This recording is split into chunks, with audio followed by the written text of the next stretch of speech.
वाञ्छा कल्पतरुभ्यश्च कृपा सिन्धुभ्येव च पतितानां पावनेभ्यो वैष्णवेभ्यो नमो नमः। अरुणाम्भोजचरणे श्रीचैतन्य महाप्रभो मनोवाक्कायजं प्रेमं वर्धतां मे दिने दिने। श्रीमच्चैतन्यदेव त्वां वन्दे गौराङ्गसुन्दर सचिनन्दनमं त्राहि जटिचूडामणे प्रभो। आजानुबाहो स्मेरास्य नीलाचलविभूषण जगत्प्रवर्तितस्वादु भगवन्नाम कीर्तन।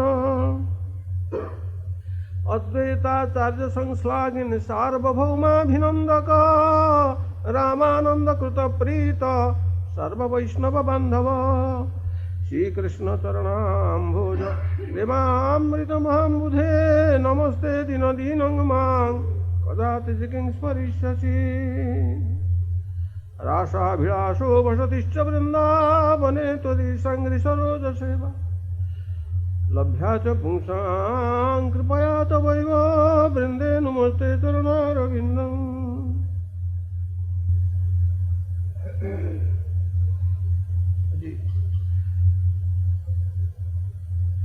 परमार्थतम पतित पावन श्रील पुरीदास गोस्वामी ठाकुर आज आविर्भाव तिथि।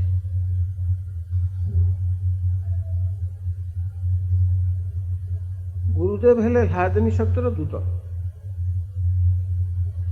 सुतरां कृष्ण भिन्न कृष्ण जे से एका तत्व कृष्णंकर स्वरूप शक्तिंकर सेमाने हेले अंश। सुतरां कृष्ण संगे अभिन्न से कहले जे प्रथमं तु गुरु पूजा ततस्तैव ममार्चनम्।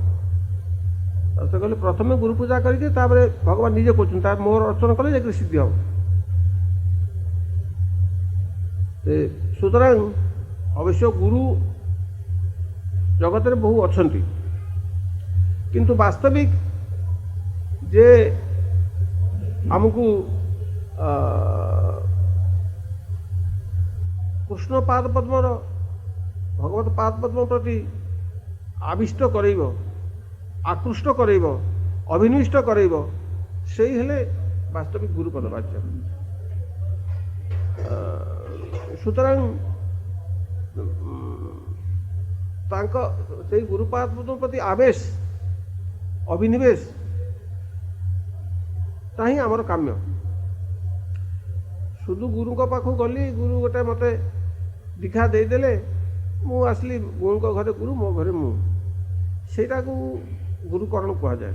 गुरुकरणटा शुधु अनुष्ठान सामान्य नुहे गुरुकरणटा हृदय क्षेत्र हम।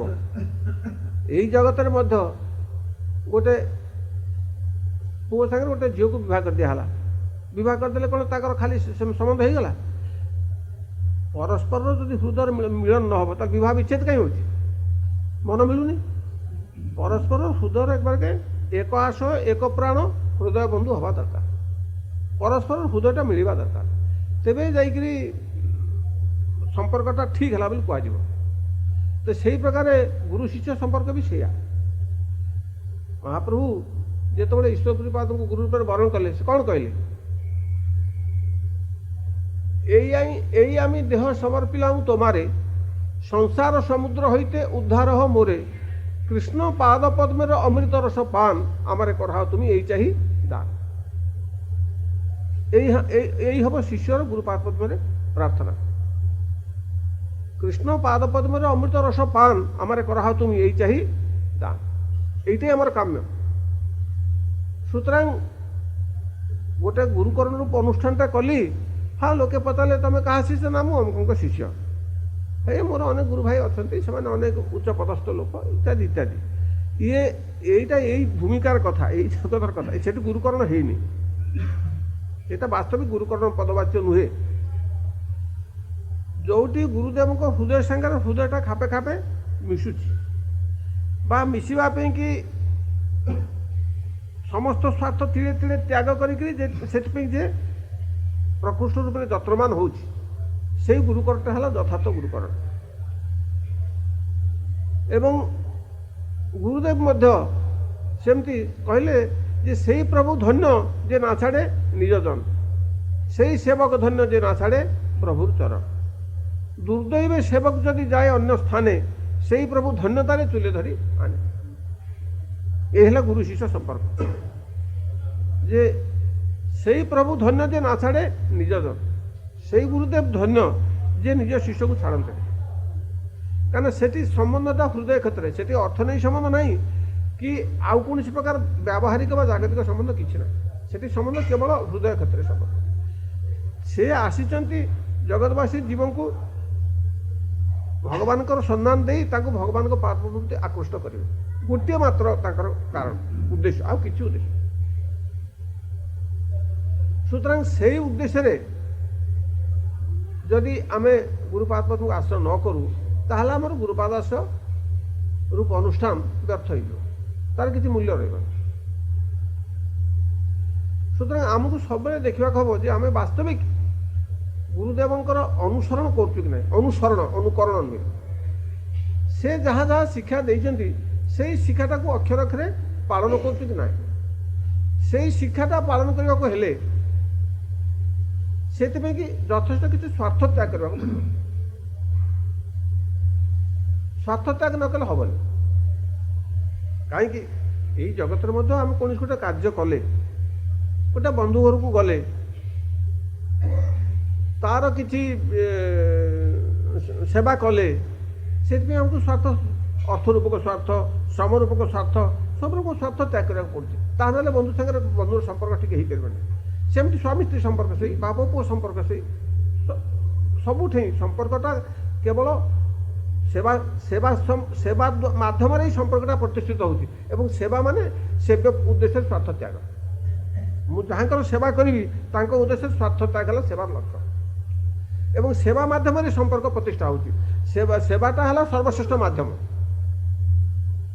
ସମ୍ପର୍କ ସ୍ଥାପନର ସର୍ବଶ୍ରେଷ୍ଠ ମାଧ୍ୟମ ହେଲା ସେବା। ସୁତରାଂ ସେବା ମାଧ୍ୟମରେ ଯଦି ଆମେ ସମ୍ପର୍କ ସ୍ଥାପନ କରିପାରିବୁ ତାହେଲେ ସେ ସମ୍ପର୍କଟା ଠିକ୍। ଏବଂ ସେବା କରିବାକୁ ହେଲେ ଆମକୁ ସ୍ୱାର୍ଥ ତ୍ୟାଗ କରିବାକୁ ସେବା, ଏବଂ ସେବା ମାନେ ଯାହାଙ୍କର ସେବା କରିବୁ ତାଙ୍କର ସୁଖ ଚିନ୍ତାଟା ରହିବ ହୃଦୟରେ। এই ହେଲା ଗୁରୁ ଶିଷ୍ୟ ସମ୍ପର୍କ। ସୁତରାଂ ଏଠି ଆନୁଷ୍ଠାନିକ କୌଣସି ଇଏ ନାହିଁ। ପାଣିପାଗ ସେପାଟେ ବାଟଟା ଚାଲିଛି, ଲୋକ ଆସିବେ ପଛରେ ବସି।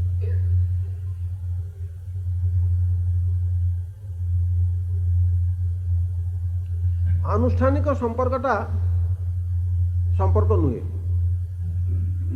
সুতরাং সেই হৃদয় ক্ষেত্রে যে সম্পর্ক সেইটাই বাস্তবিক গুরুদেবଙ୍କ ସାଙ୍ଗରେ ସମ୍ପର୍କ, ସେଠି ଭଗବାନଙ୍କ ସାଙ୍ଗରେ ସମ୍ପର୍କ। ସେଠି ମାନେ ଭକ୍ତ ଭଗବାନଙ୍କ ପାଇଁ ସର୍ବସ୍ୱ ଜଳାଞ୍ଜଳି ଦେଉଛି। ସର୍ବସ୍ୱ କି ଭାବରେ ଦେଉଛି ସେଟା ଶିକ୍ଷା ଦେଲେ ମହାପ୍ରଭୁ, ଯେ ନଧନମ୍ ନଦନମ୍ ନ ସୁନ୍ଦରୀଂ କବିତାଂ ବା ଜଗଦୀଶ କାମୟ ମମ ଜନ୍ମନି ଜନ୍ମନି ଈଶ୍ୱରେ ଭବତାତ୍ ଭକ୍ତି ରହିତୁ କି ତ୍ୱୟି। ମୁଁ ଧନ ଜନ କବିତା ସୁନ୍ଦରୀ ମୁଁ କିଛି ଚାହୁଁନି ପ୍ରଭୁ, ତୋ ପାଦ ପଦ୍ମରେ ମୋର ଜନ୍ମେ ଜନ୍ମେ ଅହୈତୁକୀ ଭକ୍ତି ରହୁ। ଅହୈତୁକୀ ଭକ୍ତି ମାନେ ହେତୁ ରହିତା। ମୁଁ ଯେ ତୋତେ ଭକ୍ତି କରୁଛି ବା ତୋ ସେବା କରୁଛି ତା ପରିବର୍ତ୍ତରେ ମୋର କିଛି ଆଶା ନାହିଁ। ତୁ ସୁଖୀ ହବୁ ତତ୍ ସନ୍ତୋଷିକ ଜୀବନ ତତ୍ ପ୍ରୀତି ଜାତେ। ମୁଁ ଯେ ତତେ ଭଲ ପାଉଛି ତାର ଜୀବନ ହେଲା ତୋର ସୁଖ ବିଧାନ, ଆଉ କିଛି ନାହିଁ। ମୋର ତତେ ଭଲ ପାଇବାର ଜୀବନ ହେଲା ବୋଲେ ପ୍ରାଣ ହେଲା ତୋର ସୁଖ ବିଧାନ। ତୁ ସନ୍ତୁଷ୍ଟ ହବୁ, ବାସ୍ ତୋର ସନ୍ତୋଷ, ଆଉ କିଛି ମୋର ବୋଲି ଚିନ୍ତା କିଛି ନାହିଁ। ସେବକର ବାସ୍ତବିକ ଯେ ସଚ୍ଚା ସେବକ ତାର ନିଜର କୌଣସି ଚିନ୍ତା ନଥାଏ। ମୋର କ'ଣ ହବ, ମୁଁ କ'ଣ ଫଳ ପାଇବି ବା ସେ ବିଷୟରେ ତାର କୌଣସି ପ୍ରକାର ଚିନ୍ତା ନଥାଏ। সুতরাং এই হল গুরু শিষ্য সম্পর্ক। বর্তমান গুরু যে শিক্ষা আমাকে দেবে সেই শিক্ষাটা আমি সর্বান্তকরণে তাকে মানি নেওয়া উচিত। কাইনা সেইটা ন মানিলে তাଙ୍କ ସାଙ୍ଗରେ ଆମର ଆନ୍ତରିକ ସମ୍ପର୍କ ଅଛି ବୋଲି ଜଣାପଡ଼ିବନି। ସେ ଯେଉଁଟା କହିଲେ, ଧରନ୍ତୁ ବାପ ପୁଅକୁ କହିଲା ଯେ ତୁ ଦେଖ ଭୋର ଉଠିବୁ, ଉଠି ପାଠ ପଢ଼ିବୁ। ଆମେ କିଏ ଭୋର ଉଠୁଛି, ଏତେ ଶୀତରେ କିଏ ଉଠୁଛି, ଲେପତଳେ କେତେ ଆରାମରେ ଶୋଇଛି, କିଏ ଉଠୁଛି। ଏଇ ଯେଉଁ ସେ ଅମାନ୍ୟ କଲା, ସେଠି ବାପା ସାଙ୍ଗରେ ପୁଅର ସମ୍ପର୍କଟା ଠିକ୍ ହେଲାନି। ବାପ ବି ସନ୍ତୁଷ୍ଟ ହେଲାନି।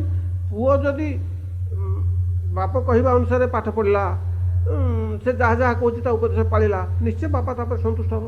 ତ ସେଇ ପ୍ରକାର ଗୁରୁଦେବ ଆମକୁ ଯେଉଁଟା କରିବାକୁ ଆଦେଶ ଦେଇଛନ୍ତି, ଉପଦେଶ ଦେଇଛନ୍ତି, ଆମେ ଯଦି ତଦନୁଯାୟୀ ଆଚରଣ କରିବା ସେ ନିଶ୍ଚୟ ସନ୍ତୁଷ୍ଟ ହେବେ ଏବଂ ତାଙ୍କର ସନ୍ତୋଷ ହିଁ ଆମର କାମ୍ୟ, ଆଉ କିଛି ନାହିଁ। ଏବଂ ସେ କହିଲେ ଯେ ସେ ହରଉ ରୁଷ୍ଟେ ଗୁରୁସ୍ତ୍ରାତା, ଭଗବାନ ଯଦି ଅସନ୍ତୁଷ୍ଟ ହୁଅନ୍ତି ଗୁରୁଦେବ ରକ୍ଷା କରିବେ। ଗୁରଉ ରୁଷ୍ଟେ ନ କଷ୍ଟନ, ଗୁରୁଦେବ ଅସନ୍ତୁଷ୍ଟ ହେଲେ କେହି ରକ୍ଷା କରିପାରିବେ। ତସ୍ମାତ୍ ସର୍ବପ୍ରତତ୍ରେଣ ଗୁରୁମେବ ପ୍ରସାଦୟେତ୍। ସୁତରାଂ ସମସ୍ତ ପ୍ରକାର ଚେଷ୍ଟା କରିକି ଗୁରୁଦେବଙ୍କୁ ସନ୍ତୁଷ୍ଟ କରେ। ତସ୍ମାତ୍ ସର୍ବପ୍ରତତ୍ରେଣ ଗୁରୁମେବ ପ୍ରସାଦୟେତ୍, ସମସ୍ତ ପ୍ରକାର ଚେଷ୍ଟା କରି ଗୁରୁଦେବଙ୍କୁ ସନ୍ତୁଷ୍ଟ କରିବାଟା ହେଲା ଆମର ସାଧନ, ଆଉ କିଛି ସାଧନ ନାହିଁ। ତାମାନେ ସେ ଯାହା ଚାହୁଁଛନ୍ତି, ସେ ଯେଉଁ ପ୍ରକାର ସାଧନ କରିବାକୁ ଆମକୁ ଉପଦେଶ ଦେଇଛନ୍ତି, ଯେଉଁ ପ୍ରକାର ଆଚରଣ କରିବାକୁ ଆମକୁ ଉପଦେଶ ଦେଇଛନ୍ତି, ଆମକୁ ସେଇ ପ୍ରକାର ଆଚରଣରେ ବ୍ରତୀ ହେବାକୁ ହେବ ଅବଶ୍ୟ, ଏତେ କୌଣସି ସନ୍ଦେହ ନାହିଁ। ସୁତରାଂ ଏଇ ଯେଉଁ ମାନେ ମନୋଭାବ ବା ଏଇ ଯେଉଁ ମାନସିକ ପ୍ରବୃତ୍ତି, এইটা ଆମକୁ ଗୁରୁଦେବଙ୍କ ସାଙ୍ଗରେ ଯୋଗଯୁକ୍ତ କରିବ, এইটাই যোগযুক্ত କରିବ। সুতরাং সেই ତାଙ୍କର ଶିକ୍ଷା ଏତେ କଷ୍ଟ, ଗୁରୁଦେବ କହିଛନ୍ତି ଯେ ଏତେ କଷ୍ଟ କିଏ କରୁଛି ନା, ମନ୍ତ୍ରମ ସାଧେତ୍ ଶରୀରଂ ବା ପାପେ। କେତେ କୋଟି କୋଟି ଜନ୍ମ ଆମେ ବର୍ବାଦ କରିଛୁ, 84 ଲକ୍ଷ ଯୋନି ଭ୍ରମଣ କରି ଜଳଜା ନବଲକ୍ଷାଣି ସ୍ଥାବରା ଲକ୍ଷ ମିଶାତି ଇତ୍ୟାଦି ଇତ୍ୟାଦି 84 ଲକ୍ଷ ଯୋନି ଭ୍ରମଣ କଲା ପରେ କରୁଛୁ। ଏବେ ବହୁ ଭାଗ୍ୟ ଫଳରେ ମନୁଷ୍ୟ ଜନ୍ମ ପାଇଛୁ। ଏ ମନୁଷ୍ୟ ଜନ୍ମ ବି କେତେ ପାଇଛୁ, ଏବେ ବି କ'ଣ କେତେ କୋଟି ମନୁଷ୍ୟ ଅଛନ୍ତି ପୃଥିବୀରେ, ଯେ ସମସ୍ତଙ୍କର କ'ଣ ଇଆଡ଼କୁ ଉନ୍ମୁଖତା ଅଛି ଭଗବାନଙ୍କ ପ୍ରତି ନା। ଅନେକଙ୍କର ଯେଉଁ ଉନ୍ମୁଖତା, ତଥାକଥିତ ଉନ୍ମୁଖତା ଅଛି, ସେଟା ନିଜ ସ୍ୱାର୍ଥ ପାଇଁ, ସେ ବି ନୁହେଁ। ବାସ୍ତବିକ ତାଙ୍କ ପାଇଁକି ଯେଉଁ ଉନ୍ମୁଖତା, ତାଙ୍କୁ ସୁଖୀ କରିବା ପାଇଁ ଯେଉଁ ଉନ୍ମୁଖତା, ତାଙ୍କ ସ୍ୱାର୍ଥ ପାଇଁ ନିଜର ସମସ୍ତ ସ୍ୱାର୍ଥ ବଳି ଦେବା ପାଇଁ ଯେଉଁ ବ୍ୟାକୁଳତା, ସେଇଟା ହେଲା ସାଧନ, ସେଇଟା ହେଲା ବାସ୍ତବିକ ସାଧନ। ଏଇ ଜଗତରେ ଯାହା ସେଠି ବି ସେଇଆ ଏକା କଥା। ସେଠି ଯେଉଁଠି ପରତତ୍ତ୍ୱଙ୍କର ସୁଖ ବିଧାନ ବା ଭଗବାନଙ୍କର ସୁଖ ବିଧାନ ଯେଉଁଠି ଉଦ୍ଦେଶ୍ୟ, ସେଠି ଗୁରୁଦେବଙ୍କର ସୁଖ ବିଧାନ ପାଇଁ ଆମେ ନିଶ୍ଚୟ ବ୍ରତୀ ହବୁ ହିଁ ହବୁ। କାରଣ ତାଙ୍କର ଆଉ କିଛି ଚିନ୍ତା ନାହିଁ କି ଆଉ କିଛି ଧନ୍ଦା ନାହିଁ। ସେ ଅନୁକ୍ଷଣ ତାଙ୍କରି ସୁଖାନୁସନ୍ଧାନ ବାସନାରେ ତାଙ୍କର ହୃଦୟଟା ଭରପୁର। କହିଲେ କୃଷ୍ଣ ପ୍ରୀତିରେ ବସତି ନଗରୀ, ତାଙ୍କର ହୃଦୟଟା ହେଲା କୃଷ୍ଣ ପ୍ରୀତିରେ ବସତି ନଗରୀ। ସୁତରାଂ ସେଇ ଯେଉଁ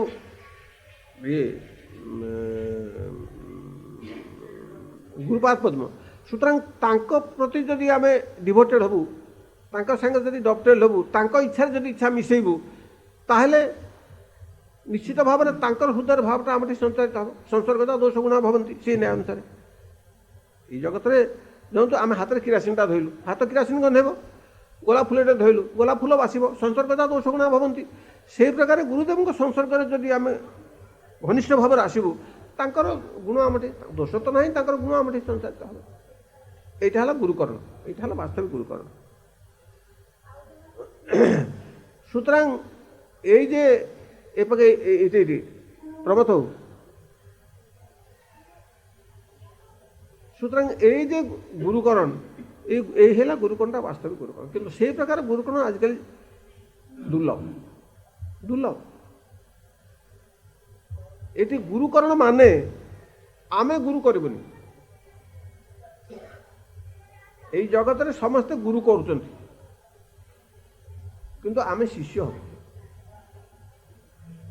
ଆମେ ଗୁରୁ କଲେ ଆମେ କ'ଣ ଦେଖିବୁ ନା, ଗୁରୁ କେତେ ରୋଗ ଭଲ କରିଦେଇ ପାରୁଛି, କେତେ ଜାଗତିକ ବ୍ୟାପାରରେ ଆମକୁ ସାହାଯ୍ୟ କରିପାରୁଛି। ଆମେ ସେଇଟା ଦେଖିକି ଗୁରୁ ପାଖକୁ ଯିବୁ, କାହିଁକିନା ଆମେ ସ୍ୱାର୍ଥପର। ଭଗବାନଙ୍କୁ ଅନାଦିକାଳରୁ ଭୁଲିଛୁ, ଯେଉଁଦିନଠୁ ଭୁଲିଛୁ ସେଇଦିନଠୁ ଦେହ ପ୍ରତି ଆବିଷ୍ଟ ହେଇଛୁ ଏବଂ ଦେହ ସମ୍ପର୍କୀୟ ସୁଖରେ ଆମେ ଜର୍ଜରିତ ହେଇକି ରହିଛୁ। ସବୁବେଳେ ସେଇ ଚିନ୍ତା, ସେଇ ଦେହ ଚିନ୍ତା, କେମିତି ଦେହ ସୁଖ କେମିତି ମିଳିବ ଏବଂ ସେଥିରେ କେମିତି ମୋର ସେଇ ସମ୍ପର୍କୀୟ ଜିନିଷରେ ମୁଁ କେମିତି ଉତ୍ତରୋତ୍ତର ଉନ୍ନତି କରିବି। ସାଧୁ ପାଖକୁ ଗଲେ ସେଇ କଥା, ଭଗବାନ ପାଖକୁ ଗଲେ ସେଇ କଥା, ଯାହା ଗୁରୁଦେବଙ୍କ ପାଖକୁ ଗଲେ ସେଇ କଥା, ଯାହା ପାଖକୁ ଗଲେ ସେଇ କଥା।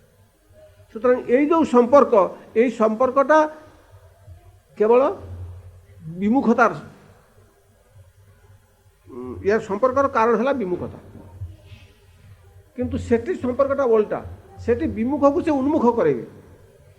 উন্মুখ বইলে দেহ সম্পর্কକୁ সম্পূর্ণ ভুলেইকি কৃষ্ণଙ୍କ সাথে সম্পৃক্ত করেবে, সেইটা হল তাঁর লক্ষ্য। সুতরাং সেটি যদি আমি তাঁর উপদেশ সাংরে যদি তিড়ে তিড়ে আচরণ ন করু এবং সেপাই কি তিড়ে তিড়ে স্বার্থ ত্যাগ করি লাগি ন পড়ু, তাহলে তাঁর উদ্দেশ্য সিদ্ধ হবে বা আমার মতো উদ্দেশ্য, আমার তো উদ্দেশ্য নাই সিদ্ধ হওয়া প্রশ্ন উঠে। আমার উদ্দেশ্যটা সে সৃষ্টি করবে। তাঁর গুরুদেবଙ୍କର କାର୍ଯ୍ୟ ହେଲା ଆମ ହୃଦୟରେ ସେ ଭକ୍ତି ବାସନାଟା ସୃଷ୍ଟି କରିବେ। ବାସନାଟା ସୃଷ୍ଟି କରିବା ହେଲା ତାଙ୍କର କାର୍ଯ୍ୟ, ସେ ବାସନାଟା ହିଁ ନାହିଁ ଆମଠି। ସୁତରାଂ ଆମେ ଯଦି ତାଙ୍କ ସାଙ୍ଗରେ ଯୋଗଯୁକ୍ତ ନ ହଉ ବା ତାଙ୍କର ଉପଦେଶକୁ ଅକ୍ଷରେ ଅକ୍ଷରେ ପାଳନ କରିବା ପାଇଁ ବ୍ରତୀ ନ ହଉ, ତାହେଲେ ଯୋଗଯୁକ୍ତ ହେଇପାରିବନି, ଯୋଗଯୁକ୍ତ ହେଇପାରିବ। ସୁତରାଂ ସେ ଯାହା ଯାହା ଶିକ୍ଷା ଦେଇଛନ୍ତି ସେଟାକୁ ଅକ୍ଷରେ ଅକ୍ଷରେ ପାଳନ କରିବା ପାଇଁ ଆମକୁ ଯତ୍ନବାନ ହେବା ଏବଂ ନିଜକୁ ମୁଁ କି ପ୍ରକାର ତାଙ୍କର ଶିକ୍ଷା ବରଣ କରିପାରିବି ସେଇଥିପାଇଁ ନିଜକୁ, ସେଇଟା ହେଲା ଶିଷ୍ୟ ହେବା ଯୋଗ୍ୟତା। ସେଇ ଯୋଗ୍ୟତାଟା ଅର୍ଜନ କରିବା ପାଇଁ ପ୍ରଥମେ ଚେଷ୍ଟା କରିବାକୁ ହେବ। ସେଇ ଯୋଗ୍ୟତାଟା ଅର୍ଜନ କଲେ ତେବେ ଯାଇକରି ଆମେ ଶିଷ୍ୟ ପଦବାଚ୍ୟ ହେଇପାରିବୁ।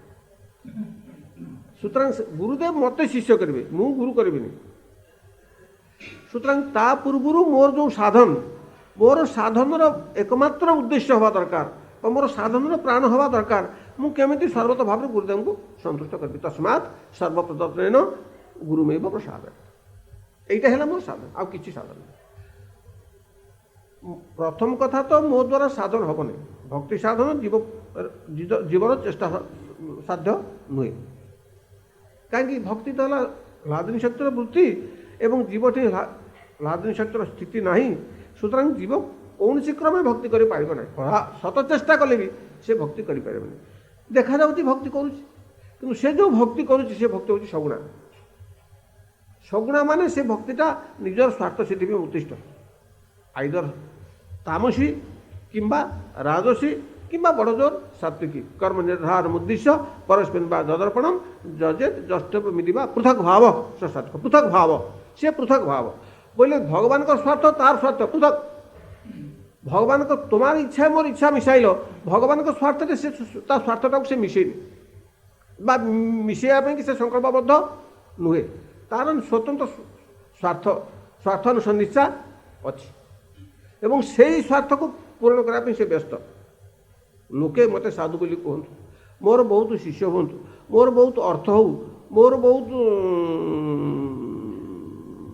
ପ୍ରିୟତା ବଢ଼ୁ, ଏଇ ପୃଥକ ଭାବରେ ସେ ସବୁବେଳେ ମଜ୍ଜିକିରି ରହିଛି। ସେଇଥିପାଇଁ କହିଲେ ପୃଥକ ଭାବ ବା ମୋର ମୁକ୍ତି ହଉ, ମୋର ମୁକ୍ତି ହଉ। ବିଷୟାନ ଅଭିସନ୍ଧାୟ ଯଶମ ଐଶ୍ୱର୍ଯ୍ୟମେବ ବା ଅର୍ଚାତ୍ ଦାବଜ୍ୟ ଯୋବାଂ ପୃଥକ ଭାବ ସ ରାଜସ। ସେ ପୃଥକ ଭାବ ରାଜସ। ଆଉ ମୋର ମୁକ୍ତି ହଉ, ବଡ଼ ଜୋର ମୁକ୍ତି କଥା ଯିଏ କାମନା କଲା ସେ ହେଲା ତାମସ, ସାତ୍ଵିକ।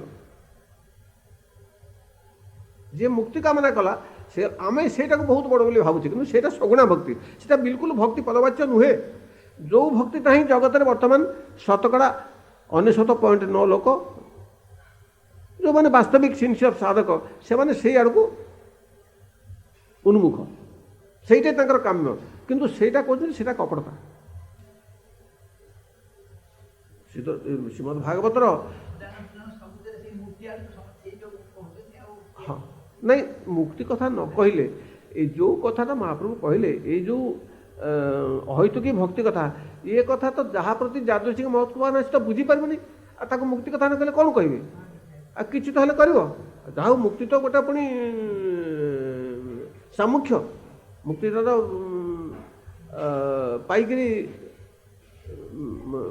ମାନେ ତାର ତ ସଂସାର ବନ୍ଧନରୁ ତ ସେ ମୋଚନ ପାଇଲା, ମୋଚନ ହେଲା ତାର, ସେତିକି ଲାଭ ହେଲା। କାହିଁକିନା ଚାରିଟା ପୁରୁଷାର୍ଥ ଭିତରେ ଧର୍ମ ଅର୍ଥ କାମ ମୁଖ୍ୟ, ଆଉ ତ ପଞ୍ଚମ ପୁରୁଷାର୍ଥ ନାହିଁ ଶାସ୍ତ୍ରରେ, ଆଉ ସେ ଶିକ୍ଷା ଦେବେ କ'ଣ? ସୁତରାଂ ସମସ୍ତେ ସବୁ ଗୁରୁ ସେ କଥା କହୁଛନ୍ତି। हाँ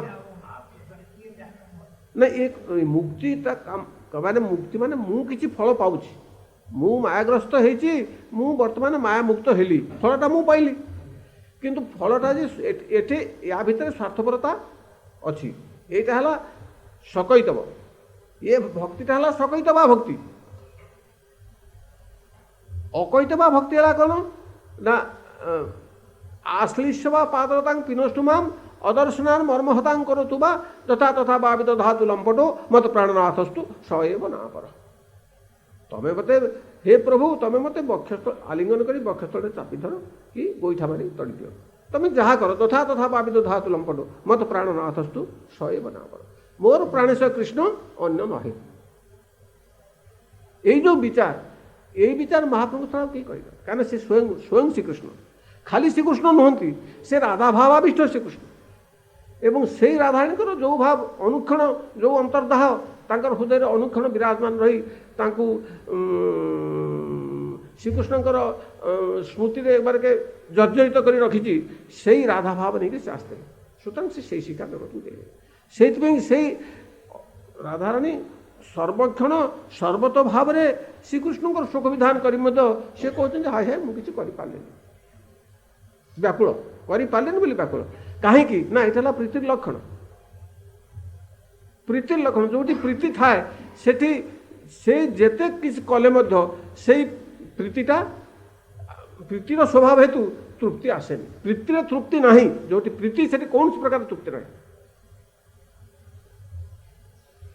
से कहले जे तुंडं गलितं पड़ितं मुन्नं तदपि न मुंचति आशा भाण्डम कहीं कथा कहले ना तृप्ति प्रीति थिबारु सेठी तृप्ति होनी दांत पड़ी गलानी किंतु खाइबा को इच्छा इंद्रिय शीतल हो गलानी किंतु भोग करिया को इच्छा जाउनी से इच्छा कहीं ना से इच्छा रे जो इच्छा प्रति जो आमर ममताटा अच्छी से ममता हेतु सेटा तृप्ति आसे जो ममता थाए सेठी तृप्ति आसे से भात डाली तरकारी आम दैनिक खाऊ दैनिक नुआ लगुच तृप्ति आसू से भात डाली तरकारी तो कौन एत खाइबा न खाइले कौन चलबनी ना दैनिक खाइले आमको नुआ लगुच आज बड़ तरकारीटा चमत्कार होता आज अन्नटा बढ़िया होता आज शागटा भल होता ये आम संतोष प्रकाश करुँ या माने माने एटा इंडिकेट करुँचे आम जिते खाइले भी आम से तृप्ति रहे अतृप्त अनुक्ष यही प्रीति लक्षण भक्ति विषय से जे कि माने भक्त मान भीतर जे सर्व जहाँ ठारू सबू भक्तर सृष्टि जे सबू भक्त को सृष्टि कर ह्लादिनी शक्ति से ह्लादिनी शक्ति यही अवस्था सुतरां जाकर जो अनुगत हम बा अनुगत हम तार से अवस्था तार हृदय भाव से हम से महाप्रभु कहले जे नयनम गणदस्सु धारया वदनम गदगद रुधया गिरा पुलकेर निश्चितम बहु कथा तब नाम ग्रहणे भविष्य कहीं कथा कहे नयनम गणदस्सु धारा केतबेले हम जे अश्रु चक्षुरे अश्रु अनुक्षण अश्रु निर्गत हम केतबेले ना जेतबेले अयोग्यतार अनुभूति आसब जे हाय हाय मु तो किछि करि पालेनी मु तो तांकर कौन प्रकार सेवा सुख संपादन करि पालेनी ए जो अयोग्यतार तीव्र अनुभूति ए तीव्र अनुभूति हेले तेबे जाय चक्षुरे अश्रु आसे सुतरां से अश्रुटा ही आमर साधन एकमात्र उपकरण जोटा महाप्रभु शिक्षा आम पाइल युगायित निमेषण चक्षुषा प्रावृषायित शून्यायित जगत सर्व गोविंद विरह वर्षा जल प्राय अश्रु वर्षे नय मुसलधारा भाया मुसलधारा वर्षा हला भाया चक्षुरु अश्रु वृष्टि होला भक्ति साधक या कहते भक्ति साधक यही भक्ति साधकर लक्षण सुतरां जो भक्ति साधक यही प्रकार अश्रु विसर्जन कर न पारुची से भक्ति साधक पदवाच्य नुह भक्ति साधक कहजनी कहीं ना जो यही जगत कौन अच्छी आज पुओ असुस्थ हो पड़ा ମା ଖବର ପାଇ ସାଙ୍ଗେ ସାଙ୍ଗେ କାନ୍ଦି ପକାଉଛି। କାହିଁ କାନ୍ଦୁଛି ନା ସେଠି ପ୍ରୀତି ଆକର୍ଷଣଟା ଏତେ ବେଶୀ ଯେ ତାର ହୃଦୟଟା ଏତେ ବ୍ୟଥିତ ହେଉଛି ସେ କଥା ଶୁଣିକିରି ସେ ସେଥିପାଇଁ ବଡ଼ ମାନେ ସେ ବ୍ୟଥାଟାକୁ ସେ ଆଉ ସମ୍ବରଣ କରିପାରୁନି, ସମ୍ବରଣ କରିପାରୁନି ସେ ବ୍ୟଥା। সুতরাং সেই হেতুରୁ তার সে ক্রন্দন আসছে, মানে তা হৃদয়টা দ্রবীভূত হয়ে যাচ্ছে, দ্রবীভূত হয়ে যাচ্ছে। সেই প্রকার হৃদয়টা দ্রবীভূত হওয়া হব। ভক্তিটা হেলা দিল বইলে হৃদয়ের বৃত্তি, দিমাকর নুহে, মস্তিষ্কর নুহে, মস্তিষ্কর নুহে। সুতরাং হৃদয় ଦେଇକରି ଭଗବାନଙ୍କୁ ଭଲ ପାଇବା, ଗୁରୁଦେବଙ୍କୁ ଭଲ ପାଇବା। ଯେଉଁଠି ହୃଦୟର କଥା, ହୃଦୟର ସମ୍ପର୍କ, ସେଠି କ୍ରମ ଅଶ୍ରୁ ଆସିବ ହିଁ ଆସିବ, ଏଥିରେ କୌଣସି ସନ୍ଦେହ ନାହିଁ, ନିଶ୍ଚୟ ଆସିବ। କାହିଁକି ନା ଯେତେ କଲେ ବି ଅତୃପ୍ତି ଆସିବ। ଯେଉଁଠି ସମ୍ପର୍କଟା ଅତି ନିବିଡ଼, ଅତି ଘନିଷ୍ଠ, ସେଠି ଯେତେ କଲେ ବି ତୃପ୍ତି ହେବନି। ତୃପ୍ତି ଜିନିଷ ନାହିଁ ଭକ୍ତିରେ। ଭକ୍ତି ଇତିହାସରେ ତୃପ୍ତି ଶବ୍ଦ ନାହିଁ, କାରି ହେଇନି ତ, ହବ ବି କି ହବା ସମ୍ଭବ ବି ନୁହେଁ। ଆଉ ଯାହାର ତୃପ୍ତି ହେଉଛି ଜାଣିବାକୁ ହେବ ଯେ ତାର ଭକ୍ତି ହେଉନି, କର୍ମ ହେଉଛି। ଯେଉଁଠି ତୃପ୍ତି ଆସିଗଲା, ହଁ ମୁଁ ଆଜି 2 ଲକ୍ଷ ହରିନାମ କଲି, 2 ଘଣ୍ଟା ପାଠ କଲି, ଯାଉ ଏତେ ଘଣ୍ଟା କଲି, ଯାହା ହଉ ସନ୍ତୋଷ ଆସିଗଲା, ତୃପ୍ତି ଆସିଗଲା, ଜାଣିବ ଯେ ସେଠି ଭକ୍ତି ହେଉନି। সুতরাং এই যে সাধন, ଯେଉଁଟାକି ହୃଦୟର ସାଧନ, ଯେଉଁଠିକି ଇଷ୍ଟଦେବଙ୍କ ସାଙ୍ଗରେ ହୃଦୟର ସମ୍ପର୍କ, ଦୈହିକ ସମ୍ପର୍କ କିଛି। ହଁ ମୁଁ କିଛି ପଇସା ରୋଜଗାର କଲି, ମାସକୁ 100 ଟଙ୍କା 200 ଟଙ୍କା 5 ଟଙ୍କା ଗୁରୁଦେବଙ୍କୁ ପଠେଇଦେଲି, ସେଇଟା କିଛି ବଡ଼ କଥା ନୁହେଁ। ସେଇଟା ଦ୍ୱାରା ତାଙ୍କ ସାଙ୍ଗରେ ନିତ୍ୟ ସମ୍ପର୍କ ସ୍ଥାପିତ ହୋଇପାରିବ ନାହିଁ। ଗୁରୁ ଶିଷ୍ୟ ସମ୍ପର୍କ ତା ଦ୍ୱାରା ସ୍ଥାପିତ ହେବନି।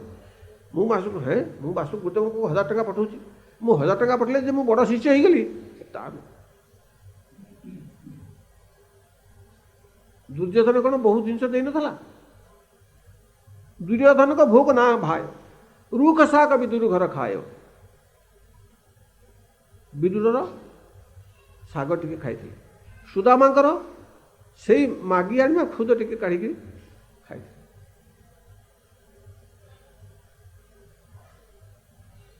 ସେ କହୁଛନ୍ତି ଯେ କ୍ୱାହଂ ଦରିଦ୍ର ପାପିଆ କୁଅ କୃଷ୍ଣ ସ୍ନିକେତନ ବ୍ରହ୍ମ ମନ୍ଦିର ସ୍ମାହ ବାହୁଭ୍ୟାଂ ପରିରମ୍ବିତ। ହେ ପ୍ରଭୁ, କେଉଁଠି ମୁଁ ଦରିଦ୍ର, ମୁଁ ପାପି, ମୁଁ ଅତ୍ୟନ୍ତ ସ୍ପର୍ଶର ଅଯୋଗ୍ୟ ମଳିନ ବସନଧାରୀ, କେଉଁଠି ତୁ ବୈକୁଣ୍ଠପତି, ତୁ ଯେ ମୋତେ ଆଲିଙ୍ଗନ କଲୁ, ଏଇଟା ତୋରି ଉଦାରତା, ତୋରି ଭକ୍ତ ବାତ୍ସଲ୍ୟ ଗୁଣ ତା ଦ୍ୱାରା ତୁ ପ୍ରକାଶ କଲୁ। এটা ହେଲା ଭକ୍ତ ଭଗବାନ। সুতরাং ଯେଉଁଠି ଭକ୍ତ ଭଗବାନ ପାଇଁ ଯେଉଁଠି ସ୍ୱାର୍ଥତ୍ୟାଗ କରୁଛି, ସେଇ ସ୍ୱାର୍ଥତ୍ୟାଗରେ ଭଗବାନ ବଶୀଭୂତ ହୋଇଯାଉଛି। ଶିବାସ ପଣ୍ଡିତ 4 ଭାଇରେ ଗୋଟିଏ ମାତ୍ର ପୁଅ, ଘରେ କୀର୍ତ୍ତନ ଚାଲିଛି, ପ୍ରତିଦିନ ରାତିରେ କୀର୍ତ୍ତନ ହେଉଛି, ମହାପ୍ରଭୁ କୀର୍ତ୍ତନ କରୁଛନ୍ତି, ପୁତ୍ର ବିୟୋଗ ହୋଇଯାଇଛି, ସ୍ତ୍ରୀମାନେ କାନ୍ଦି ଉଠୁଛନ୍ତି, ପୁଅ ମରିଗଲା, ମା ମାନେ କେମିତି ନ କାନ୍ଦିବେ? ଶିବାସ ପଣ୍ଡିତ ଜାଣିଛନ୍ତି, ସେଠୁ ଦୌଡ଼ିଗଲେ, କହିଲେ କାନ୍ଦ ବନ୍ଦ କର,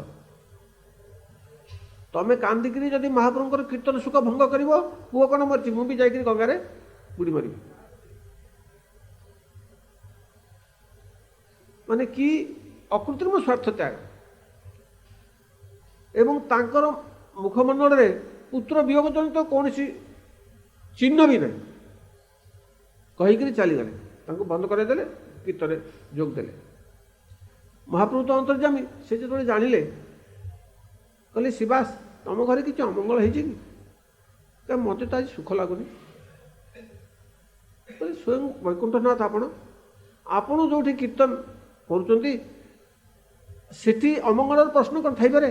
ଆପଣ କ'ଣ ସେ କଥା କହୁଛନ୍ତି? କିଛି ଅମଙ୍ଗଳ ତ ନାହିଁ ମୋ ଘରେ, ଆପଣ କୀର୍ତ୍ତନ କରନ୍ତୁ। ସେଥିରେ ମହାପ୍ରଭୁଙ୍କ ହୃଦୟ ବ୍ୟଥିତ ହେଲାଣି, ତଥାପି ସେ କୀର୍ତ୍ତନ କଲେ। କିଛି ସମୟ କହିଲେ ନା ମୋର ତ ଉଲ୍ଲାସ ହେଉନି। ସେଠୁ ଭକ୍ତମାନେ କହିଲେ ଆଜ୍ଞା ରାତି 2 ପହରୁ ଶିବାସ ପଣ୍ଡିତଙ୍କ ପୁତ୍ରକୁ ହେଇଛି,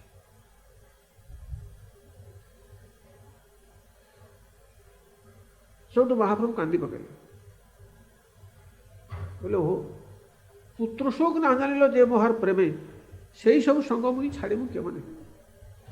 ପୁତ୍ର ଶୋକ ଯେଇଟାକି ବାପ ଥାଉ ଥାଉ ପୁଅ ମରିବ, ୟାଠୁ ବଳି ଶୋକ ପୃଥିବୀରେ ଆଉ ନାହିଁ। ଏହି ପ୍ରକାର ଶୋକ ଯେ ମୋ ପାଇଁ ବିନା ଦ୍ୱିଧାରେ ସେ ତାକୁ ମାନେ ଗଣନା ବି କଲାନି, ସେଇ ପ୍ରକାର ଭକ୍ତଙ୍କର ଶୋକ ମୁଁ କେମିତି ଛାଡ଼ିବି। ହେ ଶ୍ରୀବାସ, ଆଜିଠୁ ମୁଁ ଏବଂ ନିତାନ୍ତ ତୋର ନିତ୍ୟ ପୁତ୍ର ହେଇକି।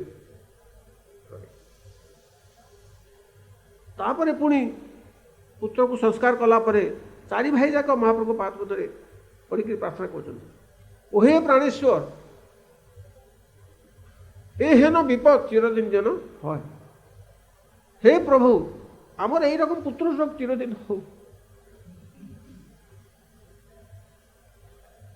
এই যে নিঃস্বার্থ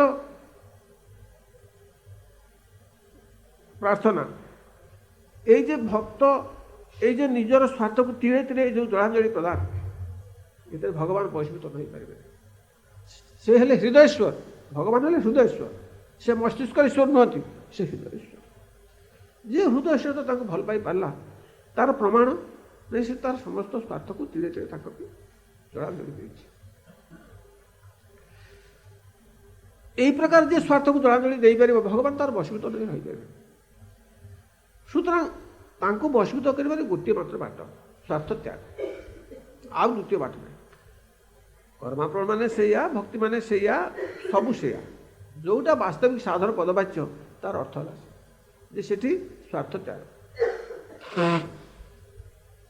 ଭକ୍ତ ତାର ସ୍ୱାର୍ଥ ବୋଲି କିଛି ଗଣନା ସେ କରୁନି, ନିଜର ବୋଲି କିଛି ଗଣନା କରେ। ମୋର ଦୁଃଖ ହେବ, ମୋର ଅସୁବିଧା ହେବ, କିଛି ସେ ଗଣନା କରେ, ସେ ସୁଖୀ ହେବେ। ତାଙ୍କର ସୁଖ ଯେଉଁଥିରେ ହେବ, ମୋର ସେଇଟାই ସୁଖ। তোমার ইচ্ছায় ମୋର ଇଚ୍ଛା ମିଶାଇଲେ ଭକ୍ତି ବିନୋଦ ତାଙ୍କ ଇଚ୍ଛାରେ ସେ ଇଚ୍ଛାକୁ ମିଶାଇ ଦେଇ ସମ୍ପୂର୍ଣ୍ଣ। ତମର ଯେଉଁଥିରେ ସୁଖୀ, ମୁଁ ସେଇଥିରେ ସୁଖୀ, ମୋର ସ୍ୱତନ୍ତ୍ର ସୁଖ ବାଞ୍ଛା କିଛି ନାହିଁ। এই ଯେଉଁ ମନୋଭାବ, এই ମନୋଭାବଟା ଇଷ୍ଟାତ୍ମକ ହୃଦୟକୁ ତଳେଇ ଦେବ। ସେ କୃପା ନକରି ରହିପାରିବେନି। କୃପାଟା ହୁଏ କେତେବେଳେ? କୃପାଟା ହେଲା ଚିତ୍ତ ବିକାରର ଫଳ, ଚିତ୍ତ ବିକାରର ପରିପ୍ରକାଶ। ଚିତ୍ତଟା ବିକାର ହେଲେ, ହୃଦୟଟା ବିଗଳିତ ହେଲେ କୃପାଟା ଆସେ। କୃପା କରିବା ପାଇଁ ପ୍ରବୃତ୍ତିଟା ଜାଗେ। ହୃଦୟ ବିଗଳିତ କେତେବେଳେ ହେବ ନା, ପିଲାଟା କାନ୍ଦୁଛି, ମା ତାର କାର୍ଯ୍ୟ ବ୍ୟସ୍ତ ଅଛି, ମାର ପିଲାର କଥା ସ୍ମରଣ ନାହିଁ, ପିଲାକୁ ପ୍ରବଳ ଭୋକ ହେଉଛି, କିନ୍ତୁ ତାର ଚାଲିବାର ଶକ୍ତି ନାହିଁ, ସେ କାନ୍ଦୁଛି, ବ୍ୟାକୁଳ କାନ୍ଦୁଛି। ସେ ଯେଉଁ ବ୍ୟାକୁଳ କ୍ରନ୍ଦନ, ସେଇ ବ୍ୟାକୁଳ କ୍ରନ୍ଦନରେ କରୁଣା ସ୍ନେହମୟୀ ମା ତାର ହୃଦୟଟା ବିଗଳିତ ହୋଇଯାଉଛି। ସେ ଯେଉଁ କାମ କରୁ, ସେ ଦୌଡ଼ି ଆସୁଛି, ଆସିକିରି ପିଲାକୁ କୋଳରେ ନେଇକରି ସ୍ତନ୍ୟପାନ କରୁଛି। ତାହେଲେ କାନ୍ଦିବା ଦ୍ୱାରା କ'ଣ ପିଲାର କ୍ଷୁଧା ନିବୃତ୍ତି ହେଉଛି କି? କ୍ଷୁଧା ନିବୃତ୍ତିର କାରଣ କାନ୍ଦିବା ନୁହେଁ। କ୍ଷୁଧା ନିବୃତ୍ତିର କାରଣ ହେଲା ମା ସ୍ତନ୍ୟପାନ ଦେଇକରି କ୍ଷୁଧା ନିବୃତ୍ତି କରେଇଲା। କେମିତି କରେଇଲା ନା, ତାର କ୍ରନ୍ଦନରେ ମାର କୃପା ଦୃଷ୍ଟିଟା ଆକୃଷ୍ଟ ହେଲା, ମାର ମନେ ପଡ଼ିଗଲା ପୁଅ କଥା। ସେଇ ପ୍ରକାରେ ଭଗବାନ ନିତ୍ୟକାଳ ତାଙ୍କର ଭକ୍ତମାନଙ୍କ ସାଙ୍ଗରେ ଲୀଳା ବିଳାସବାନ, ନିତ୍ୟକାଳ ଅଖଣ୍ଡ ଆନନ୍ଦରେ ସେ ହେଲେ ଅଶୋକ ଅଭୟ ଅମୃତ ଆଧାର, ଏବଂ ସେ ହେଲେ ସଚ୍ଚିତ୍ ଆନନ୍ଦମୟ ବସ୍ତୁ। ସେ ଆନନ୍ଦରେ ଏକବାରକେ ବିଭୋର ହେଇକି ଅଛନ୍ତି, ସେ ନିତ୍ୟ ଆନନ୍ଦମୟ ବସ୍ତୁ। ତାଙ୍କ ପାଖରେ ଦୁଃଖର କୌଣସି ଛାୟା ବି ନାହିଁ। ତ ସେଇ ପ୍ରକାର ଆନନ୍ଦମୟ ବସ୍ତୁ ଆମର ଦୁଃଖପୂର୍ଣ୍ଣ ଡାକ କେମିତି ପହଞ୍ଚିବ ତାଙ୍କ ପାଖରେ? ପହଞ୍ଚିବା ସମ୍ଭବ ନୁହେଁ। କହିଲେ ଯେ ମରିଚିମାଳି ସୂର୍ଯ୍ୟ ପାଖରେ ଯେମିତି ଅନ୍ଧକାର ଯୋଗ ଅସମ୍ଭବ, ତ ସେଇ ପ୍ରକାରେ ଆନନ୍ଦ କନ୍ଦ କହିଲେ ଆନନ୍ଦ ଘନ ବିଗ୍ରହ ଯେ ଭଗବାନ, ତାଙ୍କ ପାଖରେ ଆମର ଦୁଃଖପୂର୍ଣ୍ଣ ଡାକ ପହଞ୍ଚିବା ଅସମ୍ଭବ, ସମ୍ଭବ ନୁହେଁ। ତେବେ କ'ଣ କରିବା, ବାଟ କ'ଣ? ସେଇଥିପାଇଁ ସେଇଠି କହିଲେ ଯୁବସିଂହ ପ୍ରଭୁ ଯେ ସତ୍କୃପୈବା ଅବଶିଷ୍ୟତେ। ତାହେଲେ ଅବଶେଷ ରହିଲା ସାଧୁ କୃପା। କହିଲେ ସାଧୁଙ୍କର କ'ଣ ତାହେଲେ ଆମର ଦୁଃଖାନୁଭୂତି ହେଉଛି? ବୋଲେ ତାଙ୍କର ବି ନାହିଁ। ଆଉ ତାହେଲେ ଭଗବାନଙ୍କର ତ ନାହିଁ କି ସାଧୁଙ୍କର ନାହିଁ, ଆଉ ତାହେଲେ ସାଧୁଙ୍କ କୃପା କେମିତି ହେବ ଆମ ପ୍ରତି? ନା ସେମାନେ ଅନୁମାନ କରୁଛନ୍ତି। ଗୋଟେ ଘରେ 10 ଜଣ ଲୋକ ଶୋଇଛନ୍ତି, ଜଣେ ଲୋକ ସ୍ୱପ୍ନ ଦେଖୁଛି, ଗଁ ଗଁ ହେଉଛି। ଯିଏ ଜାଗ୍ରତ ଅଛି ସେ ଜାଣିପାରୁନି ସେ କ'ଣ ସ୍ୱପ୍ନ ଦେଖୁଛି, କିନ୍ତୁ ସେ ଅନୁମାନ କରୁଛି, ଅନୁମାନকে ତାକୁ ଉଠେଇ ଦେଉଛି, ଉଠ କ'ଣ ସ୍ୱପ୍ନ ଦେଖୁଛୁ, ଉଠ ଉଠି ପଡ଼। এইটা যে জাগ্রত ଅଛି ସେ କହିଦେଉଛି। ସେଇ ପ୍ରକାର ସାଧୁ ଅନୁମାନ କରୁଛନ୍ତି ଆମେ ଦୁଃଖ ପାଉଛୁ ବୋଲି, ସେଇ ପ୍ରକାର ସେ ଆମକୁ ଜାଗ୍ରତ କରିଦେଉଛି। ତ ସେଇ ପ୍ରକାରେ ଆମକୁ ତାଙ୍କର ସେଇ ଯେଉଁ ଶବ୍ଦଟା ହେଲା ସେଥିରେ ତାଙ୍କର ଦୃଷ୍ଟିଟା ସେ ସ୍ୱପ୍ନ ଦେଖୁଥିବା ଲୋକ ପ୍ରତି ଆକୃଷ୍ଟ ହେଲା। ସେ ପ୍ରକାର ଭଗବାନଙ୍କ କୃପା ଦୃଷ୍ଟିଟା ଆମକୁ ଆକୃଷ୍ଟ କରିବାକୁ ପଡ଼ିବ। ଆମର ତାହେଲେ ସେଇଟା ଜବରଦସ୍ତି କରାଯିବ। ସେ କେମିତି କରାଯିବ? ସେ ତ ଈଶ୍ୱର କର୍ତ୍ତୃମ ନଥା କର୍ତ୍ତୃ ସମର୍ଥ। ମୁଁ ତ ମାୟାଗ୍ରସ୍ତ ଜୀବ, ମୁଁ ପୁଣି ରଜତମ ଗୁଣ ଦ୍ୱାରା ଆବିଷ୍ଟ, ଆଉ ସେଥିରେ ତାଙ୍କର କୃପା ଦୃଷ୍ଟି ମୁଁ ଆକୃଷ୍ଟ କେମିତି କରିବି? କରିବା ସମ୍ଭବ ନୁହେଁ କୌଣସି ପ୍ରକାର। ତେବେ କେମିତି ହେବ? ବାଟ କ'ଣ? ସେଇ ବାଟଟା ବତେଇଲେ ଯିବୁ ସମ୍ଭବ। ଭକ୍ତିଷ୍ଟୁ ଭକ୍ତ କୋଟି ପ୍ରବିଷ୍ଟ ତଦ୍ ଆଦ୍ରିଭାବ ଇତୁ ତତ୍ ଶକ୍ତି ବିଶେଷ ଦୈନ ସମ୍ବନ୍ଧନ ସା ଅଧିକ ସଳିତା ଉନ୍ନତି। এই ଗୋଟିଏ କଥାରେ ସାଧେ କହିଲେ ଭକ୍ତି କ'ଣ ନା ଭକ୍ତି ହେଲା ଭକ୍ତ କୋଟି, ମାନେ ଭକ୍ତ କୋଟି କୋଟି ଭକ୍ତମାନଙ୍କ ହୃଦୟରେ ପ୍ରବିଷ୍ଟ ଯେଉଁ ଆର୍ଦ୍ରିଭାବ, ଯେଉଁ ଭାବଟା କି ଭଗବାନଙ୍କ ହୃଦୟକୁ ମଧ୍ୟ ଆର୍ଦ୍ରୀଭୂତ କରୁଛି, ତରଳି ଦେଉଛି। ଭକ୍ତ ହୃଦୟରେ ଯେଉଁ ଆର୍ଦ୍ରୀଭାବ, ଯେଉଁ ଦୈନ୍ୟ, ସେଇଟା ଭଗବାନଙ୍କ ହୃଦୟକୁ ତରଳି ଦେଉଛି, ତରଳି ଦେଇ ତାଙ୍କୁ କୃପୋନ୍ମୁଖ କରାଉଛି। ସେତେବେଳେ ସେ ଚିନ୍ତା କରୁଛନ୍ତି ହଁ ୟାକୁ କୃପା କରିବା ଉଚିତ। ତାଙ୍କର ଭାବନା ଆସୁଛି ସେତେବେଳେ। ସେ କେତେବେଳେ ଆସୁଛି ନା ଯେତେବେଳେ ତାଙ୍କର ହୃଦୟଟା ତରଳି ଯାଉଛି, ଭିକାରୀଟା ଡାକୁଛି, ତା ଡାକଟା ଯେତେବେଳେ ଆମ କାନରେ ପଶିଲା, ହଁ ହଁ ବାସ୍ତବ ମାଗୁଛି, ଦେଇଦେ ତାକୁ ଦେଖି ତାକୁ କିଛି ଦେବା ପାଇଁ ଆମର ପ୍ରବୃତ୍ତିରେ ଜାଗୁଛି। ଯେତେ ପର୍ଯ୍ୟନ୍ତ ତାର ଦୁଃଖପୂର୍ଣ୍ଣ ଡାକଟା ଆମ କାନରେ ପହଞ୍ଚି ନାହିଁ, ସେ ପର୍ଯ୍ୟନ୍ତ ଆମର ହୃଦୟ ଦ୍ରବୀଭୂତ ହେଇନି କି ତାକୁ କିଛି ଦେବାର ବାସନା ମଧ୍ୟ ଆମ ହୃଦୟରେ ଜାଗେ। সুতরাং এটি দেখাগলা যে আমার হৃদয় যে আর্দ্রীভাব সেইটাই ভক্তি। ভক্তি আর কিছু, ভক্তি আর কিছু। ভক্তি এই যে শ্রবণ কীর্তন ইত্যাদি যে সাধন, যদিও সেটাকে ভক্তি বলে কুহগলা, কিন্তু সেইটা যদি হৃদয় আর্দ্রীভূত হয়েকি যদি সেই সাধনটা ন হুয়ে, সে সাধন সাধন পদবাচ্য ভক্তি কথা পড়িছি। জ্ঞানযোগ কথা अलगा কথা, সে তো সব গুণীভূত সাধন। সেটা তো নির্গুণ সাধন নুহে, সেটা গুণীভূত সাধন। নির্গুণ সাধন কথা পড়িছি, যেটি ভগবান বশীভূত হয়ে যাবে, যেটি ভগবান কর্তুম অন্যথা কর্তুম সমর্থ হয়েকি সে কৌন অহং ভক্ত পরাধীন হে স্বতন্ত্র ইব দ্বিজ সাধুবিধি গ্রস্ত হৃদয় ভক্তের ভক্ত জনপ্রিয়। হে দুর্বাসা, মু ভক্তর অধীন, ମୁଁ ସର୍ବତନ୍ତ୍ର ସ୍ୱତନ୍ତ୍ର ହେଇକରି ମଧ୍ୟ ମୋର ଭକ୍ତ ପାଖରେ କୌଣସି ସ୍ୱାତନ୍ତ୍ର୍ୟ ନାହିଁ। ଅସ୍ୱତନ୍ତ୍ର ଇବ ଦ୍ୱିଜ, ମୁଁ ଅସ୍ୱତନ୍ତ୍ର ବୋଇଲେ ମୁଁ ଭକ୍ତର ପରତନ୍ତ୍ର, ଭକ୍ତର ଅଧୀନ, ଭକ୍ତର ବଶୀଭୂତ। ଖାଲି ଭକ୍ତ ନୁହେଁ, ଭକ୍ତର ଯେ ଭକ୍ତ ବୋଇଲେ ଭକ୍ତର ଯେ ପ୍ରିୟ, ମୁଁ ତାର ବି ବଶୀଭୂତ। କାହିଁକି? ଭକ୍ତ କେମିତି ମୋତେ ବଶୀଭୂତ କରିଛି ନା ବଶେ କୁର୍ବନ୍ତି ମାଂ ଭକ୍ତିଆ ସତ୍ସ୍ତ୍ରୀୟ ସତପତି ତଥା।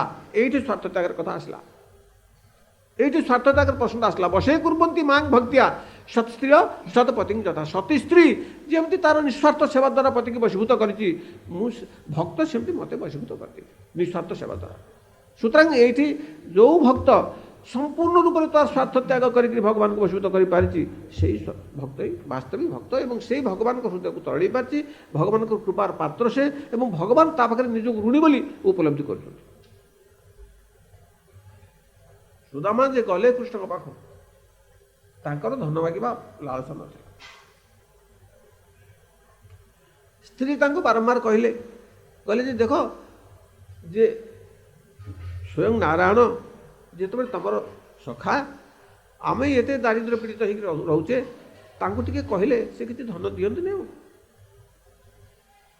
ଇଏ ଶୁଣନ୍ତି, ଶୁଣି ନ ଶୁଣା ଭଳିଆ ହୁଅନ୍ତି। ବହୁତ ଥର କହିଲା ପରେ ଯେ ସ୍ତ୍ରୀର ମନ ଭାଙ୍ଗି ନ ପାରିକି ହଉ ଠିକ୍ ଅଛି ହେଲେ ତାଙ୍କୁ ଦର୍ଶନ ତ ମିଳିବ। ସେଇ ଦର୍ଶନ ଆଶାରେ ସେ ଯଦି କିଛି ଦିଅ ମୁଁ ନେଇକି ଯିବି ଉପାୟନ ସଖା ପାଖକୁ ଯିବି ଯେତେବେଳେ କିଛି ଉପାୟନ ତ ନେବି, କିଛି ତ ନାହିଁ, ଖୁଦ ଦିଟା ମାଗିଗଲେ ନେଇକି ଗଲେ। ବାଟ ସାରା ଭାବୁଛନ୍ତି ଯେ ଯାହା ମୁଁ କୃଷ୍ଣଙ୍କ ଦର୍ଶନ ପାଇବି, ସେଇଟା ମୋର ଭାଗ୍ୟ। ସେ ମାଗିବାକୁ ଯାଉଛନ୍ତି, ସେ ଧ୍ୟାନ ହିଁ ତାଙ୍କର ନାହିଁ, ବିଲକୁଲ ତାଙ୍କ ମନ ଭିତରେ ଚତୁଃସୀମା ଭିତରେ ସେ ପ୍ରଶ୍ନ ନାହିଁ କୃଷ୍ଣକୁ ମୁଁ ମାଗିବି କିଛି ମୋତେ ଧନ ଦେବେ, ମୋର ଦାରିଦ୍ର୍ୟ ଦୂର ହେବ, ବିଲକୁଲ ନାହିଁ ସେ ପ୍ରଶ୍ନ। ତାଙ୍କ ଦର୍ଶନ ପାଇବି। ସେଇ ପିଲାଦିନେ ଏକା ସାଙ୍ଗରେ ଖେଳୁଥିଲେ କି ସେ ତାଙ୍କର କି ସ୍ନେହ କି ସୌହାର୍ଦ୍ଦ୍ୟ, ସେଇ ସବୁ କଥା ଚିନ୍ତା କରିକା ସେ ଯାଉଛନ୍ତି, ତାଙ୍କର ଗୁଣ ଚିନ୍ତା କରିକି ଯାଉଛନ୍ତି। ତାପରେ ସେ ତ ଯୋଉଠି ଦେଖି ତାଙ୍କୁ ଯେତେବେଳେ ନିଜେ ନେଇ ରୁକ୍ମିଣୀ ଦେବୀ ତାଙ୍କର ପାଦ ଧୌତ କରି ତାଙ୍କୁ ନେଇ ସେଇ ସିଂହାସନରେ ବସେଇ ଦେଲେ ଏବଂ ତାଙ୍କୁ ଚାମର ବ୍ୟଜନ କଲେ, ସେଥିରେ ସେ ଏତେ ଅଭିଭୂତ ଯେ ସେ ଚିନ୍ତା କରିପାରୁନାହାନ୍ତି ଯେ ମୁଁ କେଉଁଠିକି ଆସିଲି। ସେ ଯେ କିଛି ମାଗିବା ପାଇଁ ଯାଇଛନ୍ତି ସେଇଟା ତାଙ୍କର ଚତୁଃସୀମା ଭିତରେ ନାହିଁ ମନର। ସେ ତାଙ୍କର ସେବାରେ ସେ ଭାବୁ ଦେଖୁଛନ୍ତି, ଦେଖ ମୁଁ କି ଦରିଦ୍ର, ଅଥଚ ମୁଁ ଯେଉଁ ମଳିନ ବସନ ପିନ୍ଧିଛି ସେଇ ଏଥିରେ ଏଇ ସିଂହାସନରେ ବସିବା ପାଇଁ ମୁଁ ଯୋଗ୍ୟ, କେତେ କରୁଣାମୟ ସେ ମୋତେ ନେଇକରି ସିଂହାସନରେ ବସେଇଛନ୍ତି, ନିଜେ ମୋତେ ଚାମର ବ୍ୟଜନ କରୁଛନ୍ତି ଏବଂ ନିଜେ ମୋର ପାଦ ସମ୍ମାନ କଲେ। ସେ ସେଇ ଚିନ୍ତାରେ ଏବାରକେ ବିଭୋର ହେଇକି ରହିଛନ୍ତି। ଏବଂ ଶେଷକୁ କୃଷ୍ଣ କହିଲେ ସଖା ମୋ ପାଇଁ କ'ଣ ଆଣିଛ, ಯಾಕೆ ତାଙ୍କୁ ଛଡ଼ିକି ନେଲେ, ବଳାତ୍କାର କରି ନେଲେ। ସେ ଦେବାକୁ କୋଉଠି ତାଙ୍କର ମନେ ବି ନାହିଁ ସେ କ'ଣ ଆଣିଛନ୍ତି। ତାହେଲେ ଏଇଠୁ ଦେଖାଗଲା ଯେ ଭଗବାନ କେମିତି ଭକ୍ତ ହୃଦୟର ଧନ, ସେ ଭକ୍ତ ହୃଦୟର ଧନ, ସେ ତାଙ୍କର ହୃଦୟର ଭାବଟା ବୁଝିଛନ୍ତି। ସେଇଥିପାଇଁ ସେ ଯେଉଁ ସ୍ନେହରେ ଯେଉଁ ବସ୍ତୁ ଆଣିଥିଲେ ସେ ତାକୁ କେଉଁଠି ବୈକୁଣ୍ଠପତି, ସିଏ ପୁଣି ହଜାର ଚାଉଳ ଖୁଦ ଖାଉଛନ୍ତି, ମୁଠେ ଖାଇଲା ପରେ ଆଉ ମୁଠେ ଖାଇଲା ପରେ ଲକ୍ଷ୍ମୀ ରୁକ୍ମିଣୀ ଦେବୀ ହାତ ଧରି କହିଲେ ଥାଉ ଥାଉ ସେତିକି ଥାଉ, ଯଥେଷ୍ଟ ଦେଇସାରିଲାଣି। ତାହେଲେ ଏଠି କିନ୍ତୁ ଯେ ନା ଚାହେଁ ତାର ହଏ ବିଧାତା ନିର୍ମିତ, ସେ ଚାହିଁନାହାନ୍ତି ତାଙ୍କୁ ଦେଲେ। ଯେ ଚାହିଁବ ସେ ପାଇବ ଯେ, କିନ୍ତୁ ହୃଦୟ ପାଇବନି, ହୃଦୟ ମିଳନ ହେବନି, କାରଣ ତାର ଆବେଶ ତ ହୃଦୟ ପ୍ରତି ନାହିଁ, ତାର ଆବେଶ ଅଛି ବସ୍ତୁ ପ୍ରତି, ହୃଦୟ ପ୍ରତି ଆବେଶ ନାହିଁ। କିନ୍ତୁ ସେ ଚାହିଁନାହାନ୍ତି ସେ ପାଇବେ। ମାଧବେନ୍ଦ୍ର ପୁରୀ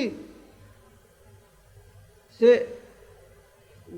ଗୋପାଳ ଅପେକ୍ଷା କରିଛନ୍ତି ଗୋବର୍ଦ୍ଧନରେ ଯେ କବେ ମାଧବ ଶ୍ୟାମା କରିବେ ସେବା, କେବେ ମାଧବ ଆସିଲେ ମୁଁ ସେବା କରିବ। ହରିନାମ କରୁଛନ୍ତି, ଗୋବିନ୍ଦ କୁଣ୍ଡରେ ବସିକିରି ହରିନାମ କରୁ କରୁ ଟିକେ ତନ୍ଦ୍ରା ହେଇଯାଏ। ସେ ନା ସରି ସେ ବସି ହରିନାମ କରୁଛନ୍ତି, କୁଆଡ଼େ ଖାଇବାକୁ ନାହିଁ ପିଇବାକୁ ନାହିଁ କିଛି, ତ ଅଯାଚିତ ପ୍ରତି ତାଙ୍କର କିଏ ଦେଲେ ଖାଇବେ ନହେଲେ ନାହିଁ। ତାଙ୍କର କେଉଁ ପ୍ରେମାନନ୍ଦେ ମତ ନାହିଁ କ୍ଷୁଧା ତୃଷ୍ଣା ବାଧେ, ତାଙ୍କର ତ କ୍ଷୁଧା ତୃଷ୍ଣା ନାହିଁ, ସେ ଖାଇବେ କ'ଣ? ହରିନାମରେ ତ ତାଙ୍କର ଆନନ୍ଦ, ସେ ତ ନାମାମୃତ ପାନ କରୁଛନ୍ତି। ଗୋପାଳ ବାଳକ ବେଶରେ ଶ୍ରୀକୃଷ୍ଣ ଆସି ତାଙ୍କୁ ହାଣ୍ଡି କ୍ଷୀର ଦେଇଗଲେ, କହିଲେ ବାବା ତମେ ଏଠି 3 ଦିନ ହେଲା ବସିଛ, କିଛି ଖାଉନ, ଅନାହାରରେ ବସିଛ, ଆଉ ଏଇ କ୍ଷୀର ତକ ନିଅ ଖାଇବ, ବାସନ ତାକୁ ଧୋଇକି ରଖିଥା, ମୁଁ ପଛରେ ଆସିଲି। ବାବା ତୁ କେମିତି ଜାଣିଲୁ ମୁଁ ଖାଉନି ବୋଲି? ନା ଏଇ ସବୁ ଗୋପୀମାନେ ଗୋବିନ୍ଦ କୁଣ୍ଡକୁ ସ୍ନାନ କରିବାକୁ ଆସିଥିଲେ, ସେମାନେ ମୋତେ କହିଲେ ଯେ ଜଣେ ସାଧୁ ବସିଛନ୍ତି 3 ଦିନ ହେଲା, କୁଆଡ଼େ ଯିବାର ଆମେ ଦେଖୁନୁ, ସବୁ ବସିକିରି ହରିନାମ କରୁଛନ୍ତି, ଆଉ ଏଇଟା ନେଇଯା ତାଙ୍କୁ ଦେଇଦେବ, ମୁଁ ଆସୁଛି। ଏହା କହିକିରି ସେ ଚାଲିଗଲେ। କିଛି ସମୟ କିଛି ଦୂର ଯାଇକରି ସେ ଅନ୍ତର୍ହିତ ହେଇଗଲେ। ଏସବୁ ଟିକେ ଆଶ୍ଚର୍ଯ୍ୟ ହେଲେ, କ'ଣ ଅନ୍ତର୍ହିତ ହେଇଗଲେ, ତାଙ୍କୁ ଟିକେ ଆଶ୍ଚର୍ଯ୍ୟ ଲାଗିଲା। ତାପରେ କିଛି ହରିନାମ କରୁ ଟିକେ ଧୂଳ ଆସିଯାଇଛି। এই সময় ସ୍ୱପ୍ନରେ ଦେଖୁଛନ୍ତି ସେ ସେଇ ବାଳକ ହାତରେ ଧରିକି ଆସି ତାକୁ ନେଇଯାଉଛି ଗୋବର୍ଦ୍ଧନ। କହିଲେ ଦେଖ ମୁଁ ବହୁତ ଦିନ ବହୁତ ଖରା ବର୍ଷା ସହିଛି, ଦେଖନ୍ତୁ ମାନେ ଆମେ ମନେ କରୁଛୁ ବିଗ୍ରହ ପଥର, ବିଗ୍ରହ କାଠ, କିନ୍ତୁ ଭକ୍ତ ପାଖରେ ସେ ଜୀବନ୍ତ।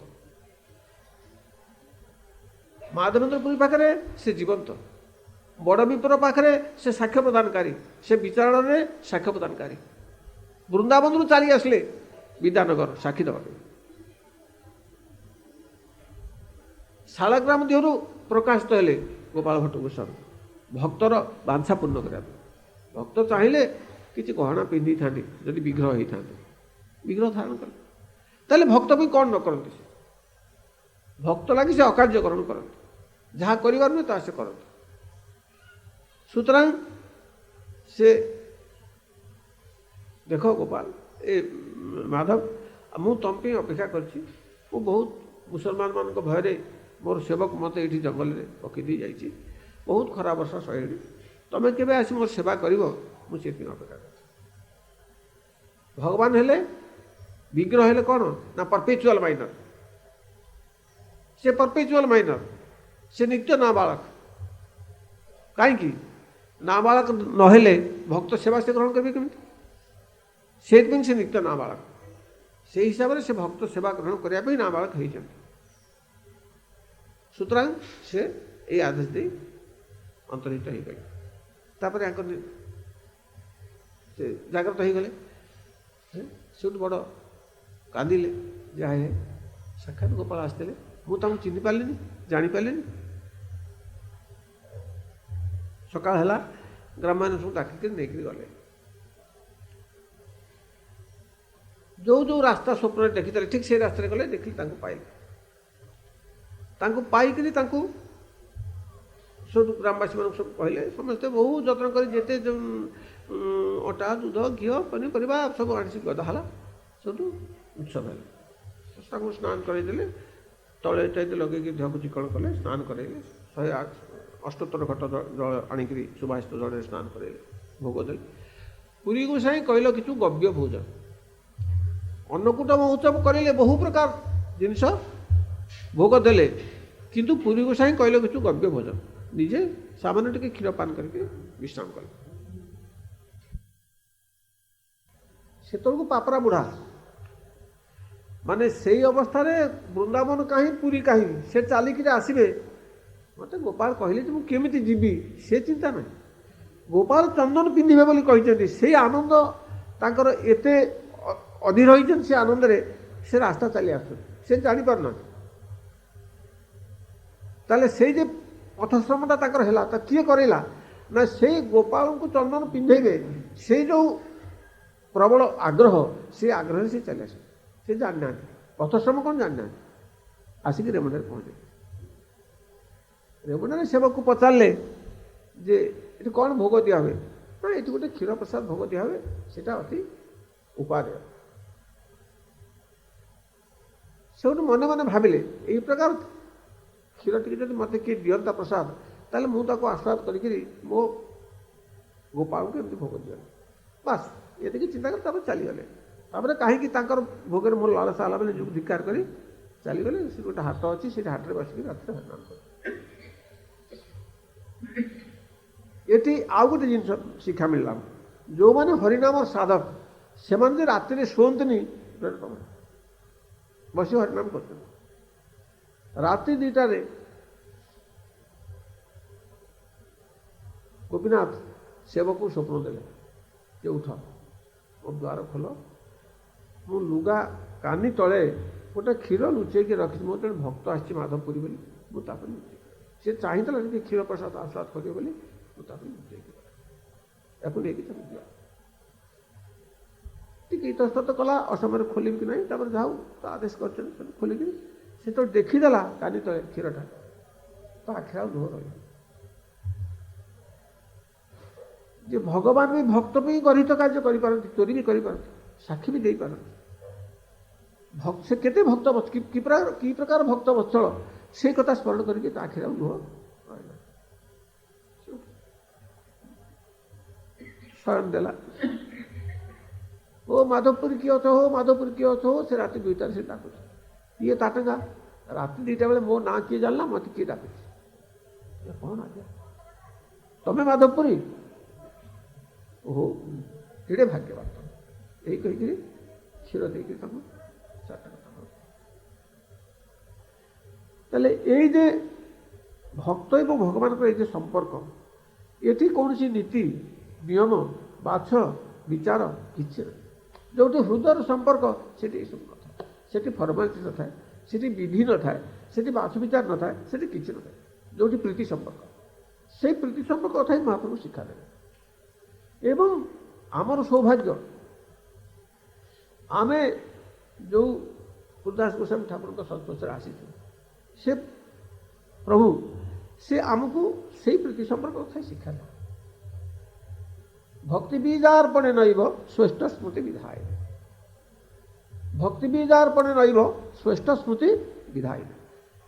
ଇଷ୍ଟଦେବଙ୍କର ସୁଖାନୁସନ୍ଧାନମୟ ସ୍ମୃତି ଆମ ହୃଦୟରେ ଜାଗ୍ରତ କରାଇବାଟା ହିଁ ତାଙ୍କର ଜୀବନର ଏକମାତ୍ର ଲକ୍ଷ୍ୟ ଥିଲା। ଏବଂ ସେଥିପାଇଁ ସେ ଯେ କେତେ କାୟକ୍ଲେଶ ବର୍ଣ୍ଣନ କରିଛନ୍ତି ସେ ଭାଷାରେ ବ୍ୟକ୍ତ କରିହେବ, ଭାଷାରେ ବ୍ୟକ୍ତ କରିହେବ।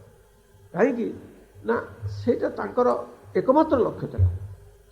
ସେଥିପାଇଁ ସେ ଏମିତି ବ୍ୟଥିତ, ଏମିତି ବ୍ୟାକୁଳ ହେଇଥିଲେ ଯେ ଲୋକେ କେମିତି ବାସ୍ତବିକ ଜୀବନଟା ତାଙ୍କର ସାର୍ଥକ କରନ୍ତି,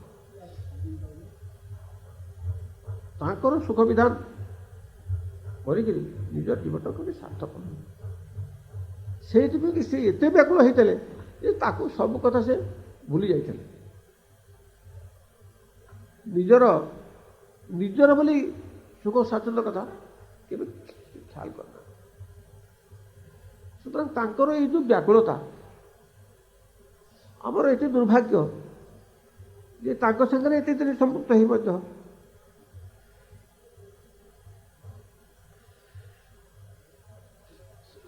ତାଙ୍କର ଯେଉଁ ବ୍ୟାକୁଳତା, ସେ ବ୍ୟାକୁଳତା ଯେଉଁ ଆକର୍ଷଣ, ସେ ଆକର୍ଷଣରେ ଆମେ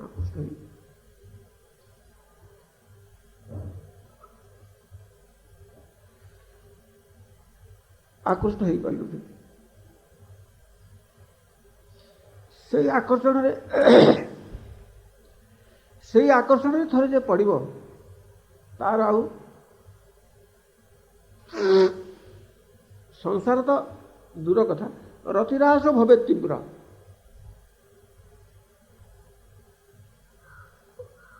ଭଗବାନଙ୍କ ପାଦ ପଦ୍ମରେ ତୀବ୍ର ରତିରାସର ଉଦୟ ହେବ। ଆଉ ଆନୁଷଙ୍ଗିକ ଭାବରେ ସଂସାର, ସେଇଟା ଆନୁଷଙ୍ଗିକ ଫଳ। ସେ ହେଇ ସରିଛି ବୋଲି ବୁଝିବାକୁ, ଯାହାର ଭଗବତ ପାଦ ପଦ୍ମରେ ତୀବ୍ର ରତିରାସ ଉଦୟ ହେଇଛି ତାର ସଂସାର ନାହିଁ। ଯେ ଆଲୁଅ ଦେଖିଛି ତାର ଅନ୍ଧାର ଆସିଲା କୋଉଠି? ଆଲୁଅର ସଂସ୍ପର୍ଶ ଯେ ଆସିଛି ତାର ଯେମିତି ଅନ୍ଧକାର ସଂସ୍ପର୍ଶ ନାହିଁ, ସେଇ ପ୍ରକାର ତାଙ୍କ ପାଦ ପଦ୍ମରେ ଯାହାର ତୀବ୍ର ରତିରାସର ଉଦୟ ହେଇଛି ସେ ତାର ଆଉ ନିଜର ଚିନ୍ତା ନାହିଁ। ଆଉ ନିଜର ତ ଚିନ୍ତା ନାହିଁ, ଆଉ ସଂସାର ଆସିଲା କୋଉଟା? ଦେହ ଚିନ୍ତା ନାହିଁ ଯାର ସଂସାରକୁ କାହାନ୍ତା ତାହା ଭିତରେ ନା ଚାହିଁତା ଆସିଲା। ସୁତରାଂ ଅବଶ୍ୟ ଆମର ଦୁର୍ଭାଗ୍ୟ କୁହନ୍ତୁ ବା ପୂର୍ବ ଜନ୍ମାର୍ଜିତ ମହତ୍ କୃପାର ଅଭାବ କୁହନ୍ତୁ, ଯାହା କୁହନ୍ତୁ, ଯେକୌଣସି କାରଣରୁ ସେ ଯେଉଁ ଆବେଗ ଭରା ହୃଦୟରେ ଏହି ଜନ୍ମରେ ଆମକୁ ସେଇ ତାଙ୍କର ଇଷ୍ଟଦେବଙ୍କର ସୁଖାନୁସନ୍ଧାନମୟ ସ୍ମୃତିରେ ବିଭୋର କରିବା ପାଇଁ ଆପ୍ରାଣ ଚେଷ୍ଟା କରିଥିଲେ, ଆମେ ସେଇ ତାଙ୍କର ଚେଷ୍ଟାରେ ପଡ଼ିପାରିବୁ।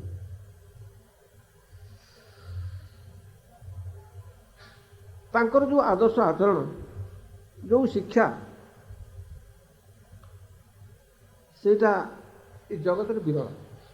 ବିରଳ ବୋଇଲେ it was one without A second, ଆଉ ଦ୍ୱିତୀୟ ନାହିଁ, କି ହେଇପାରିବନି, ସମ୍ଭବ ନୁହେଁ।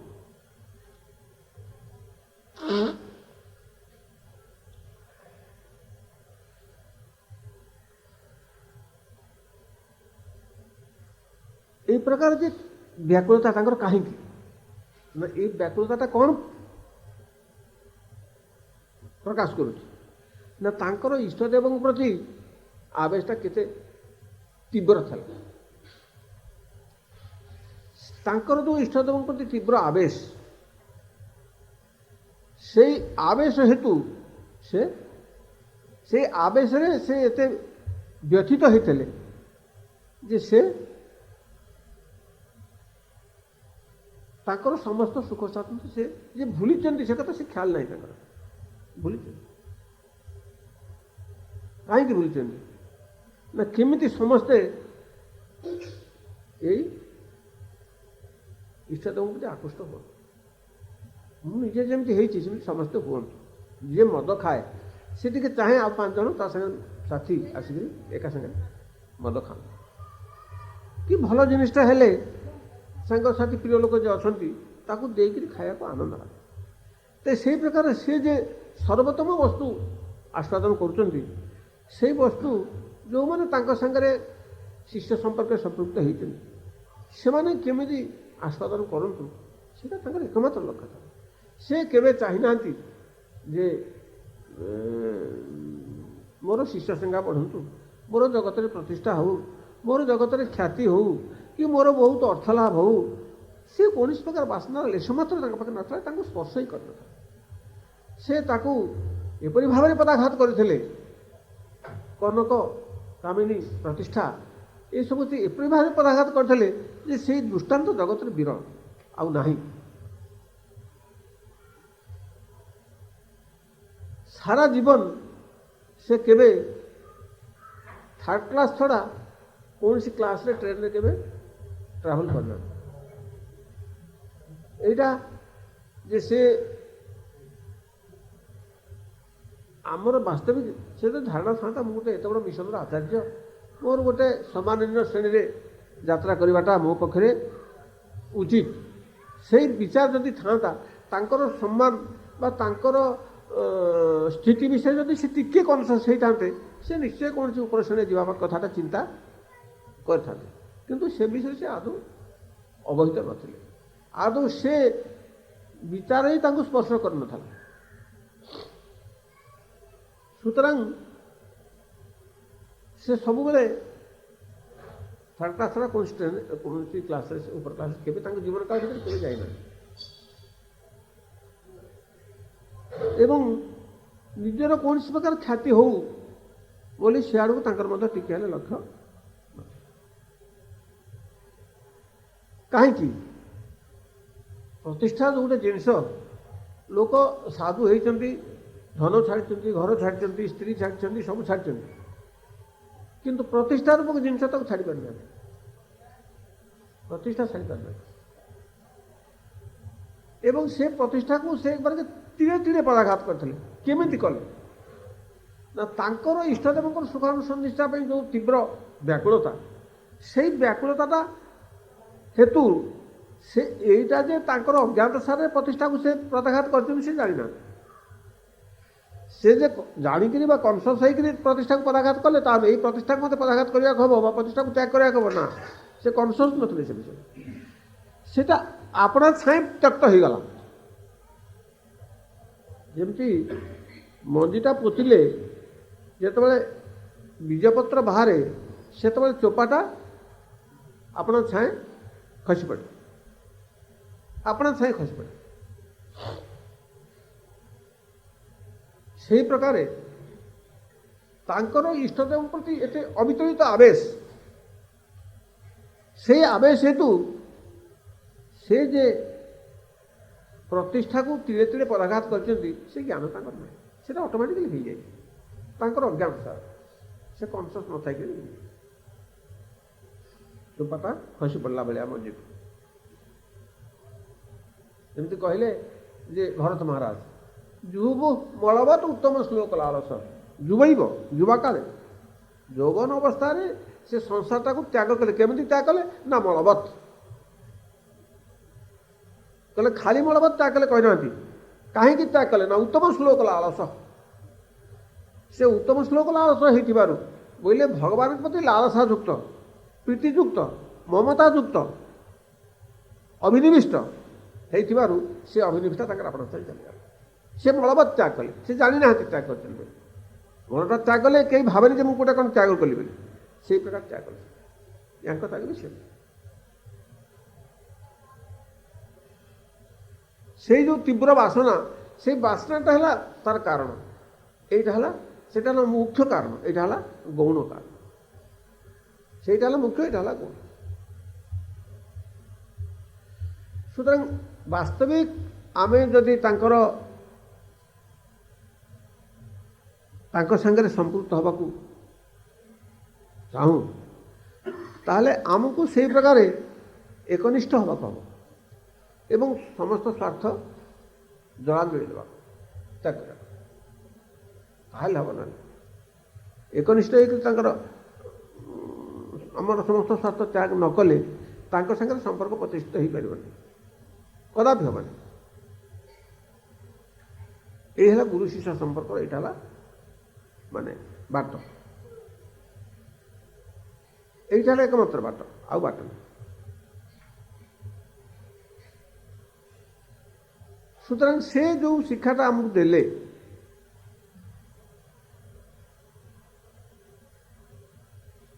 ଆପାତ ଦୃଷ୍ଟିରେ ସେଇଟା ଆମ ପ୍ରତି ଅରୁଚିକର ହେଲେ ମଧ୍ୟ ଆମେ ତାକୁ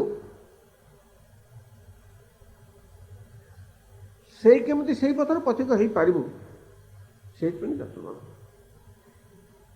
ପ୍ରାଣପଣେ ଲାଗିବା କଥା ଏବଂ ସେଥିପାଇଁ ଆମର ସମସ୍ତ ସ୍ୱାର୍ଥକୁ ଯେତେବେଳେ ଜଳାଞ୍ଜଳି ଦେବା କଥା। ତାହେଲେ ତାଙ୍କର ଭାଷାରେ ଯେ ଏଇ ଜନ୍ମରେ ଆମେ ପାଇବୁ, ନିଶ୍ଚୟ ପାଇବୁ। ଆମର ଆଗ୍ରହ ହଉନି କାହିଁକି ନା ଆମେ ନାସ୍ତିକ।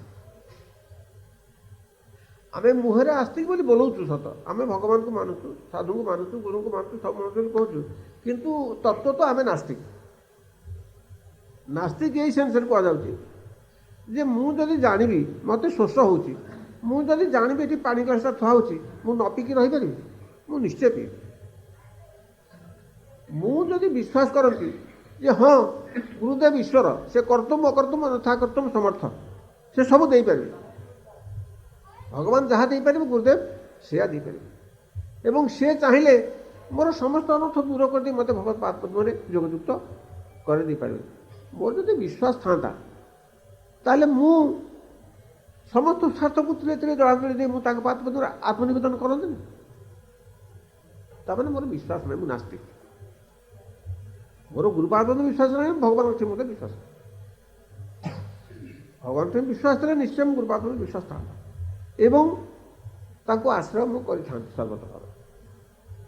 ମୁଁ ଯେତେବେଳେ ତାଙ୍କୁ ଆଶ୍ରୟ କରିନି ସେତେବେଳେ ଜାଣିବାକୁ ହେବ ଯେ ମୋର ତାଙ୍କ ପାଦରେ ବିଶ୍ୱାସ ହେଇନି। এইটা ହେଲା সুতরাং এটি এটা কাহিঁকি ହେଇଛି না যাবৎ পাপস্তু বলে হৃদয় তাবৎ বহি ন শাস্ত্রে সত্য বুদ্ধি সৎ সদ্বুদ্ধি সদ্গুরু তথা। সুতরাং পাপ বা অপরাধ রাশি দ্বারা ମିଳିନଥିଲେ যাবৎ পাপস্তু ମିଳିଲ ହୃଦୟ ତାବତ୍ ବହି, ସେ ପର୍ଯ୍ୟନ୍ତ ନ ଶାସ୍ତ୍ରେ ସତ୍ୟ ବୁଦ୍ଧି ସତ୍ ସଦ୍ବୁଦ୍ଧି ସଦ୍ଗୁରୁ କଥା। ଗୁରୁକଟି ସଦ୍ଗୁରୁ ବୁଦ୍ଧି ହେବନି କି ଶାସ୍ତ୍ର ବାକ୍ୟରେ ସତ୍ୟ ବୁଦ୍ଧି ହେବନି।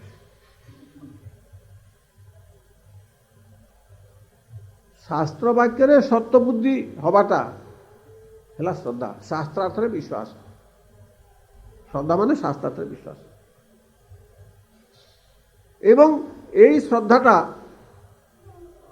କେମିତି ହେବ ନା ଯଦୃଚ୍ଛା ମତ କଥା ଦଉ ଜାତ ଶବ୍ଦସ୍ତୁ ଜପୁମାନ।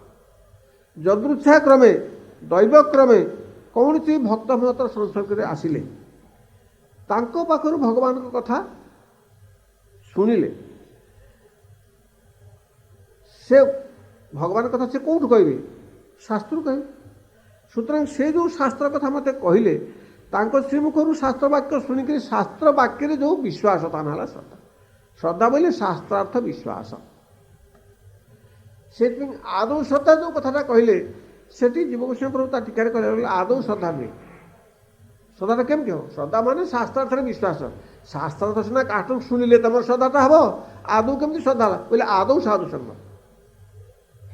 ସେ କହିଲେ ନା ଆଦୌ ସାଧୁ ସଙ୍ଗ, ଆଦୌ ଶ୍ରଦ୍ଧା ପୂର୍ବରୁ ଆଦୌ ସାଧୁ ସଙ୍ଗ।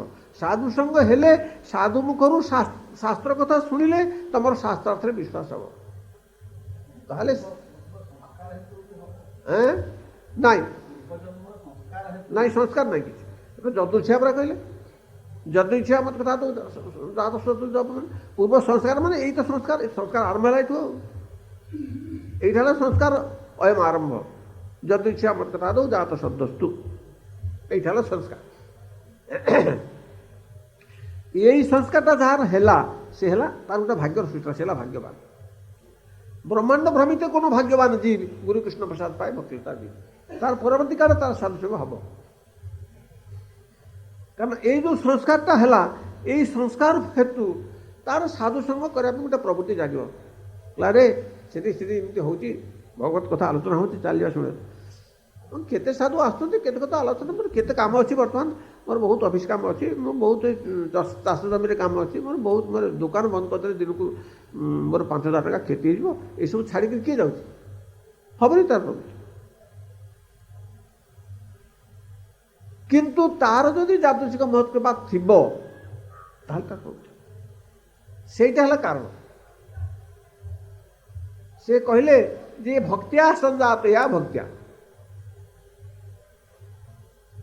भक्त्या संजातया भक्त्या भक्ति भक्ति हम निआरु निआ हम निआ काठरू हुए कि कोयला हुए आपण से जो कमार भाती भाती पुरे देले कोयला भर्ती करदे जोर रे पवन देले हम निआ हम আগুন হবে অগ্নি অগ্নিটা কোথা থেকে হলো অগ্নির থেকে হলো না কয়লার থেকে হলো না হাওয়ার থেকে হলো ভক্তিয়া সংজাতিয়া ভক্তিয়া ভক্তির ভক্তি অগ্নির অগ্নি হবে অগ্নি কয়লার হবনি কি পবনর হবে সুতরাং আমি কৌছ আমি সাধন করবু কি আমি কি সাধন করবু হ্যাঁ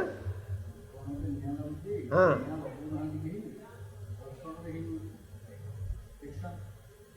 कौन हो अग्नि हो तो से अग्निटा धीरे अच्छी घर्षण हेतु अग्निटा जात हो घर्षण अग्निटा जात है ना अग्निटा बन को दाह कला घर्षण अग्नि जात है अग्निटा भर अच्छी से घर्षण हेतु से जात हो दिआसिली काठी कौन दीटा अलग जिन सेटा घर्षण जाकि अग्निटा आसना घर्षण टारू अग्निटा संघर्ष बा घर्षण हबार अग्निटा जाते तो से प्रकार अग्निटा ही अग्निर कारण एवं अग्नि जात हबार से कोयला को कि काठ को कि जंगल को कि घर को से पोड़िला सुतरां ये जो अग्नि एटा हला तार तार कारण अग्निर कारण अग्नि भक्तर कारण भक्ति से कहले भक्त्या संजातिया भक्त्या भक्तर कारण अग्नि तो आमे जे भक्ति करुचे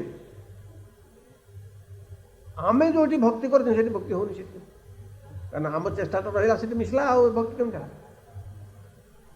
ता पूर्व जदि भक्तिटा जदि भक्तिर कारण होता ताल सीना होता भक्तिर कारण तो भक्ति है ताले भक्तिटा कौन भक्तिर कारण हम ना ये महत कृपा महत कृपाटा है भक्ति महत कृपाटा है भक्ति और सीटा भक्तिर कारण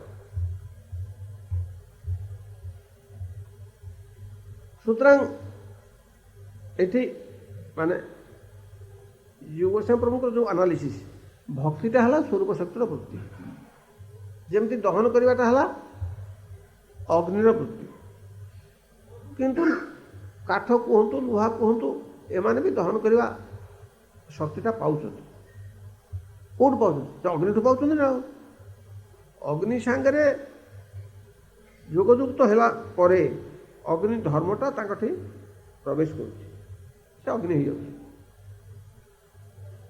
काठ तर पोड़ी जाऊँगी अपना काठ कहते निआ कहते ना से निआ हो निआर धर्मटा से प्रवेश कर निआ करदेला से प्रकार स्वरूप शक्ति जो वृत्ति भक्ति सेटा आम हृदय प्रवेश कले ही आम भक्ति जादन करने अधिकारी हम नचेत तो से स्वरूप शक्तिर दूत जे साधु तांकरी कृपारू से जो भक्ति वृत्ति सेटा आम इंजेक्टेड हम संचारित हम बास्ता हेले गला ताले आमर सेठी स्वरूप शक्ति आम इंद्रियटा स्वरूप शक्ति तादात्म्य प्राप्त हो गला आम इंद्रियटा स्वरूप शक्ति तादात्म्य प्राप्त हो गला माने स्वरूप शक्ति धर्मटा आम पाइगलु से आमर किसी बाधु ना स्वरूप शक्ति आम इंद्रिय प्रवेश कले केमी प्रवेश कले स्वरूप शक्ति आम इंद्रिय केमी प्रवेश कले कहीं प्रवेश कले ना स्वरूप शक्ति को हलादिनी शक्ति को स्वरूप शक्ति तीन टा वृत्ति तीन टा फंक्शन गोटे संधिनी गोटे संबित गोटे हलादिनी हलादिनी संबितर कार्य है सत्ता विस्तार संबितर कार्य है ज्ञान हलादिनी कार्य है आनंद हलादिनी सर्वत भाव में श्रीकृष्ण को सेवा करके सेवा सुख संपादन कर हलादिनी कार्य तो से हलादिनी शक्ति श्रीकृष्ण कौन कर हादिना एवं का सर्वानंदातिशा निवृत्ति भक्त मुंदेश्वर निक्षिप्यमाणा भगवत पिताख्या वर्तते अतस्तदनुभवन श्री भगवान भी श्रीमद भक्त भगवान तांकर हादिनी नामनी कौन सी सर्वानंदातिशायिनी शक्ति को अनादिकाल भक्त हृदय को निक्षेप कर बस भक्त हृदय को निक्षेप कर जो भगवान निक्षेप कले कहीं कले भगवान भक्त हृदय को हलादिनी शक्ति को निक्षेप कले कहीं तार कारण कौन से चिंता कर रख कहीं कले ना जीव हृदय ना हलादिनी शक्ति जब जीव हृदय थाते तेले आम तले से दे न था जीव हृदय हलादिनी शक्ति अभाव थिबारु जीव भक्ति करने योग्य ही पारुनी से कि भगवान हलादिनी शक्ति को जीव हृदय को निक्षेप करते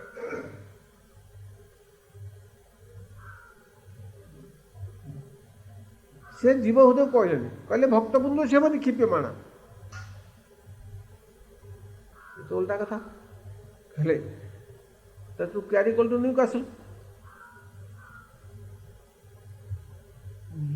भक्त बोले तो हृदय हलादिनी शक्ति अच्छा पुणी आउ थे हृदय को हलादिनी शक्ति निक्षेप कले ये कथा कहबार अर्थ कौन है जीव से भूल कहले कहले ना भूल कहले कहबार कथा है भगवान हलादिनी शक्ति को अनादिकाल समस्त जीव हृदय को निक्षेप करते किंतु आम हृदय रजगुण तमगुण द्वारा आवृत थिबारु हलादिनी शक्ति से प्रवेश कर फेरी जाए सुतरां से हलादिनी शक्ति दूत जे साधु जगत को पठाऊँ पठिक मायावत जीवन ना कृष्ण स्मृति ज्ञान जीवन कृपा कृष्ण कहल वेद पुराण साधु शास्त्र आत्मरूपी अपनारे जानान कृष्ण मोर प्रभु त्राता जीवन है ज्ञान कृष्ण मोर प्रभु त्राता जीवन है ज्ञान ज्ञान साधु तू जदृच्छा मत कहता हूँ जाता श्रद्धस्तु जपमान साधु तू शास्त्र कथा शुणिक जीव भावती हाँ मु भगवान को नित्य दास भगवान मो नित्य प्रभु ये ज्ञानटा तार होगा से पर्यंत भी तार कर्माधिकार बा तार अहंकार अच्छी जाइनि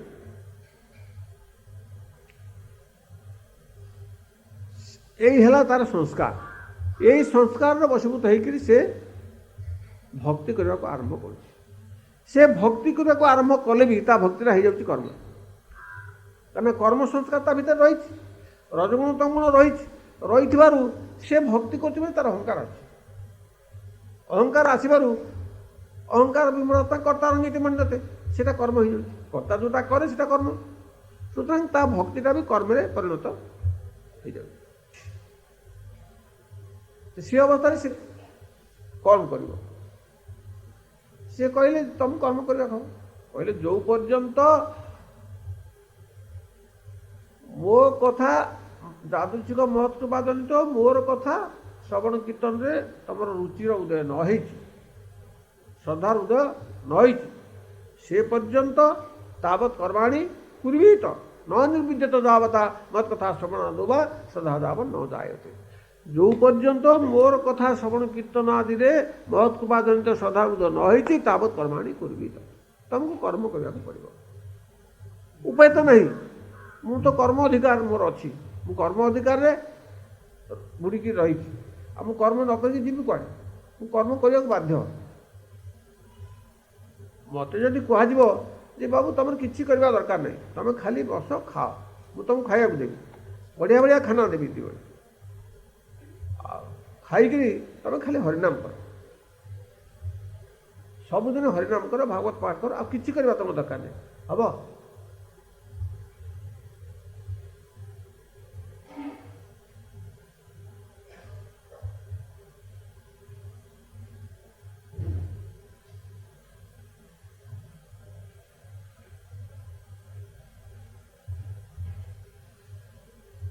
अब कहीं हम आमर कर्माधिकार हेतु कर्माधिकार जनित जो लय एवं विक्षेप से करदेव लय विक्षेप करदेव सुतरां से करिपारिबनी जदि सी होता एते लोक साधु होगी मठ मंदिर सब अच्छा हरिनाम कर ठीक ठीक हरिनाम जो करते एते कली तक्राल दोष दुर्बलता सब कहीं आसता करना बोले आस अवश्य तांकर इच्छा अच्छी आग्रह अच्छी थे कौन हम अधिकार नहीं आपणकर आग्रह अच्छी बोले देखिले हाँ बढ़िया जिन खाते टे आप हजम करवा शक्ति नहीं खाली कौन किसी काम क्षति कर सीना लाभ कर सुतरां हरिनामटा सर्वश्रेष्ठ साधन कि अस्वीकार कर किंतु से साधन माने जो भाव में करने कथा से भाव में आम पक्षे संपादित हो पारे आमर से कर्माधिकार बा रजगुण तमगुण बाधा सृष्टि कर कौन ना चित्ततंत्र विक्षेप कर गोटे गोटे सेकेंड तो हो पारे चित्त विक्षिप्त कर सुतरां ये जो चित्त विक्षेप ये चित्त विक्षेप एकमात्र कारण है कर्माधिकार कर्माधिकार सुतरां आमे कर्माधिकारी अच्छु बोली आमर चित्त विक्षिप्त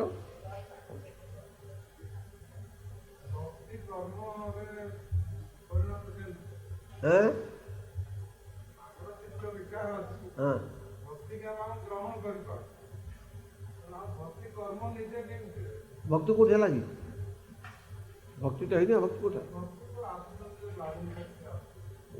आसते कौट स्वाधीन शक्ति प्रवेश करना से कथा कहूँ परा स्वाधीन शक्ति कौन प्रवेश करनी आम हृदय से प्रवेश कले सीना आम भक्ति कर अधिकार पाइबू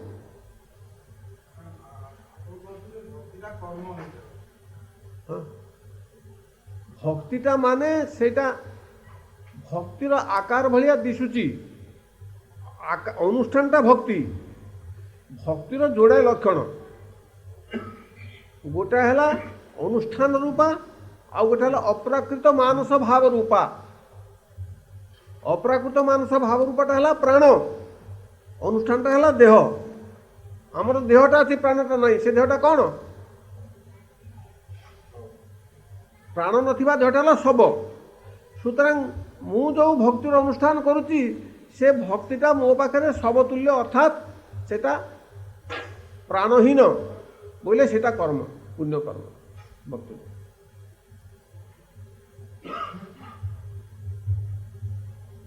सेटा भक्ति नुहे सुतरां भक्ति तो है बिल्कुल भक्तिटा कहीं कर्म हम तो भक्ति बिल्कुल है भक्तिटा कर्म केमती हम सुनाटा कौन पितल हो मूलर पितल अच्छी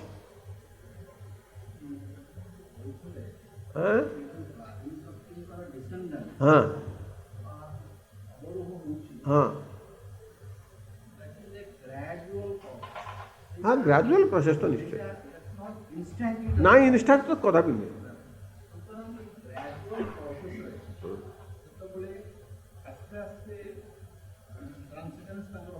ହଁ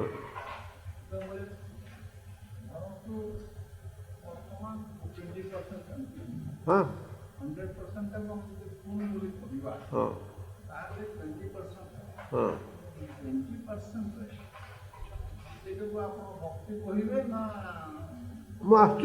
ମୁଁ ଆଲକମ୍ କରିପାରୁଛି। সুতরাং যেতবে লাদিনী শক্তি যেতবে আম হৃদয় প্রবেশ করে পারলেনি সেতবে সাধুকে পঠাইলে এই দৈবক্রমে যেতবে আমার সাধু সংসর্গ হেলা সাধু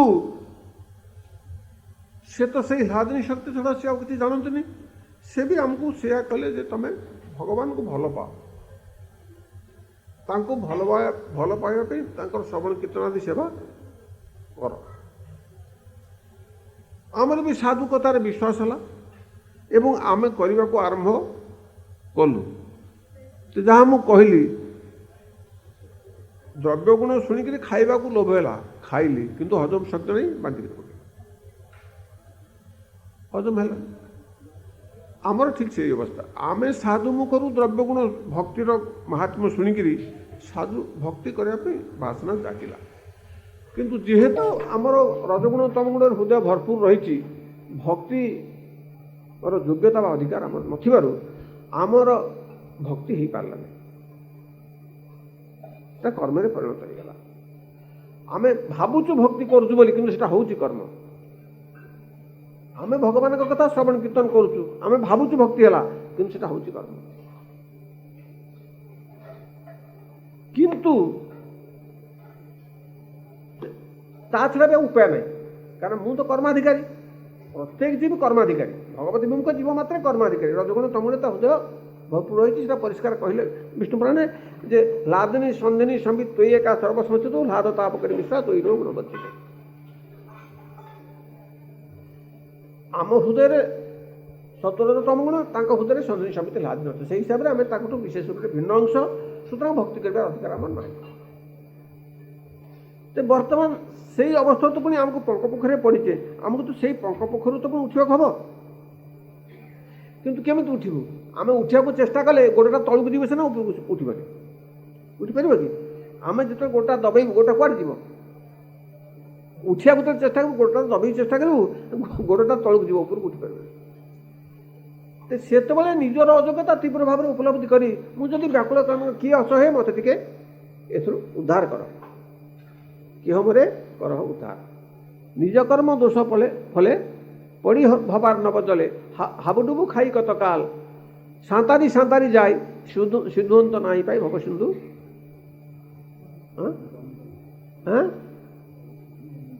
অনন্ত বিশাল নিমগ্ন হইনু যবে ডাকিনু কাতর রবে কেহমরে করহ উদ্ধার। ডাকিনু কাতর রবে, সেই ଯେଉଁ କାତର ରବ, ସେ ଯେଉଁ ବ୍ୟାକୁଳତା ମୁଁ ଅନୁଭବ କଲି ଯେ ନା ମୁଁ ଏଠୁ ଉଦ୍ଧାର ପାଇପାରିବିନି, କେହମରେ କରହ ଉଦ୍ଧାର, କିଏ ଅଛ ମୋତେ ଉଦ୍ଧାର କର। ସେଇ କାଲେ ଆଇଲେ ତୁମି ତୁମା ଜାନି କୁଲଭୂମି ଆଶା ବୀଜ ହଇଲ আমার। ସେ ଯେ ଆସିଲେ ସେ କିଏ? ସେ ହେଲେ ସାଧୁ, ସେ ହେଲେ ଗୁରୁଦେବ। ସେ ଆସିଲେ ଆମକୁ ଉଦ୍ଧାର କରିବାକୁ। କାହିଁକି ଆସିଲେ? ଆମର ବ୍ୟାକୁଳତା ଦେଖି। এইটা ହେଲା ଦ୍ୱିତୀୟବାର ସାଧୁସଙ୍ଗ। ୟା ପୂର୍ବରୁ ସାଧୁସଙ୍ଗ ହେଇଛି, ଯାହାର ସାଧୁସଙ୍ଗ ନ ହେଇଛି ସେ ବ୍ୟାକୁଳ ହେଇକି ଡାକିବନି। ଏଇ ଯେଉଁ ପ୍ରଥମ ଯାଦୃଚ୍ଛିକ ସାଧୁସଙ୍ଗ ହେଲା, ଏଇ ଯାଦୃଚ୍ଛିକ ସାଧୁସଙ୍ଗ ଫଳରେ ଆମର ଆଉ ସାଧୁସଙ୍ଗ କରିବା ପାଇଁ ଗୋଟେ ଆମର ଇଚ୍ଛା ସତ୍ତ୍ୱେ ହଉ ଅନିଚ୍ଛା ସତ୍ତ୍ୱେ ହଉ ଆମ ହୃଦୟରେ ଗୋଟେ ସଂସ୍କାର ଗଢ଼ି ଉଠିଲା, ସାଧୁସଙ୍ଗ କରିବି, କ'ଣ କରିବି, ଗୋଟେ କେମିତି ବସ୍ତୁ ପାଇବା ପାଇଁ ଗୋଟେ ଆଗ୍ରହ ସୃଷ୍ଟି ହେଲା। ସୁତରାଂ ସେଠି ଭଗବତ ଇଚ୍ଛାରେ ମୋତେ ଆଉଥରେ ସାଧୁସଙ୍ଗ ଜୁଟିଲା। ସୁତରାଂ ମୋର ଏ ପୂର୍ବ ଯେଉଁ ସାଧୁସଙ୍ଗ ଜନିତ ଯେଉଁ ସଂସ୍କାର, ସେଇଟା ହେଲା ମୋର ଭାଗ୍ୟ। ସେଇ ଭାଗ୍ୟ ହେତୁ ପରବର୍ତ୍ତୀ କାଳରେ ମୋର ସାଧୁସଙ୍ଗ ଜୁଟିଲା ଏବଂ ସେତେବେଳେ ସାଧୁ ମୋତେ ଭଜନ ଶିକ୍ଷା ଦେଲେ। ସେ କହିଲେ ଦେଖ ଭଗବାନଙ୍କୁ ଭଲ ପାଇବା ପାଇଁ ତୁମେ ସାଧନ କର। ଏବଂ ସେ ଯେଉଁଟା ଶିକ୍ଷା ଦେଲେ ମୁଁ ବି ସେତେବେଳେ ଭଗବାନଙ୍କୁ ଭଲ ପାଇବା ପାଇଁ ମୁଁ ଦେଖିଲି ନାଇଁ, ମୋ ନିଜ କାମନା ପୂରଣ ପାଇଁ କରିବିନି କି ମୁକ୍ତି ପାଇଁ କରିବିନି, ଭଗବାନଙ୍କୁ ଭଲ ପାଇବା ପାଇଁ ମୁଁ ତାଙ୍କର ସୁଖ ପାଇଁ ମୁଁ ଭକ୍ତି କରିବି। କଲି ସତ, କିନ୍ତୁ ସେ ବି ଠିକ୍ ହେଲାନି, କାହିଁକିନା ସେ କର୍ମ ମିଶିଲା, ଅହଙ୍କାର ମିଶିଲା। ସ୍ଫଟିକ ସ୍ତମ୍ଭଟା ଠିକ୍ ଅଛି ସ୍ୱଚ୍ଛ, ତମେ ସେଟା ହଳଦିଆ ଜିନିଷ ଥୋଇଦେବ, ସେଟା ହଳଦିଆ ଦିଶିବ ନା ଆଉ।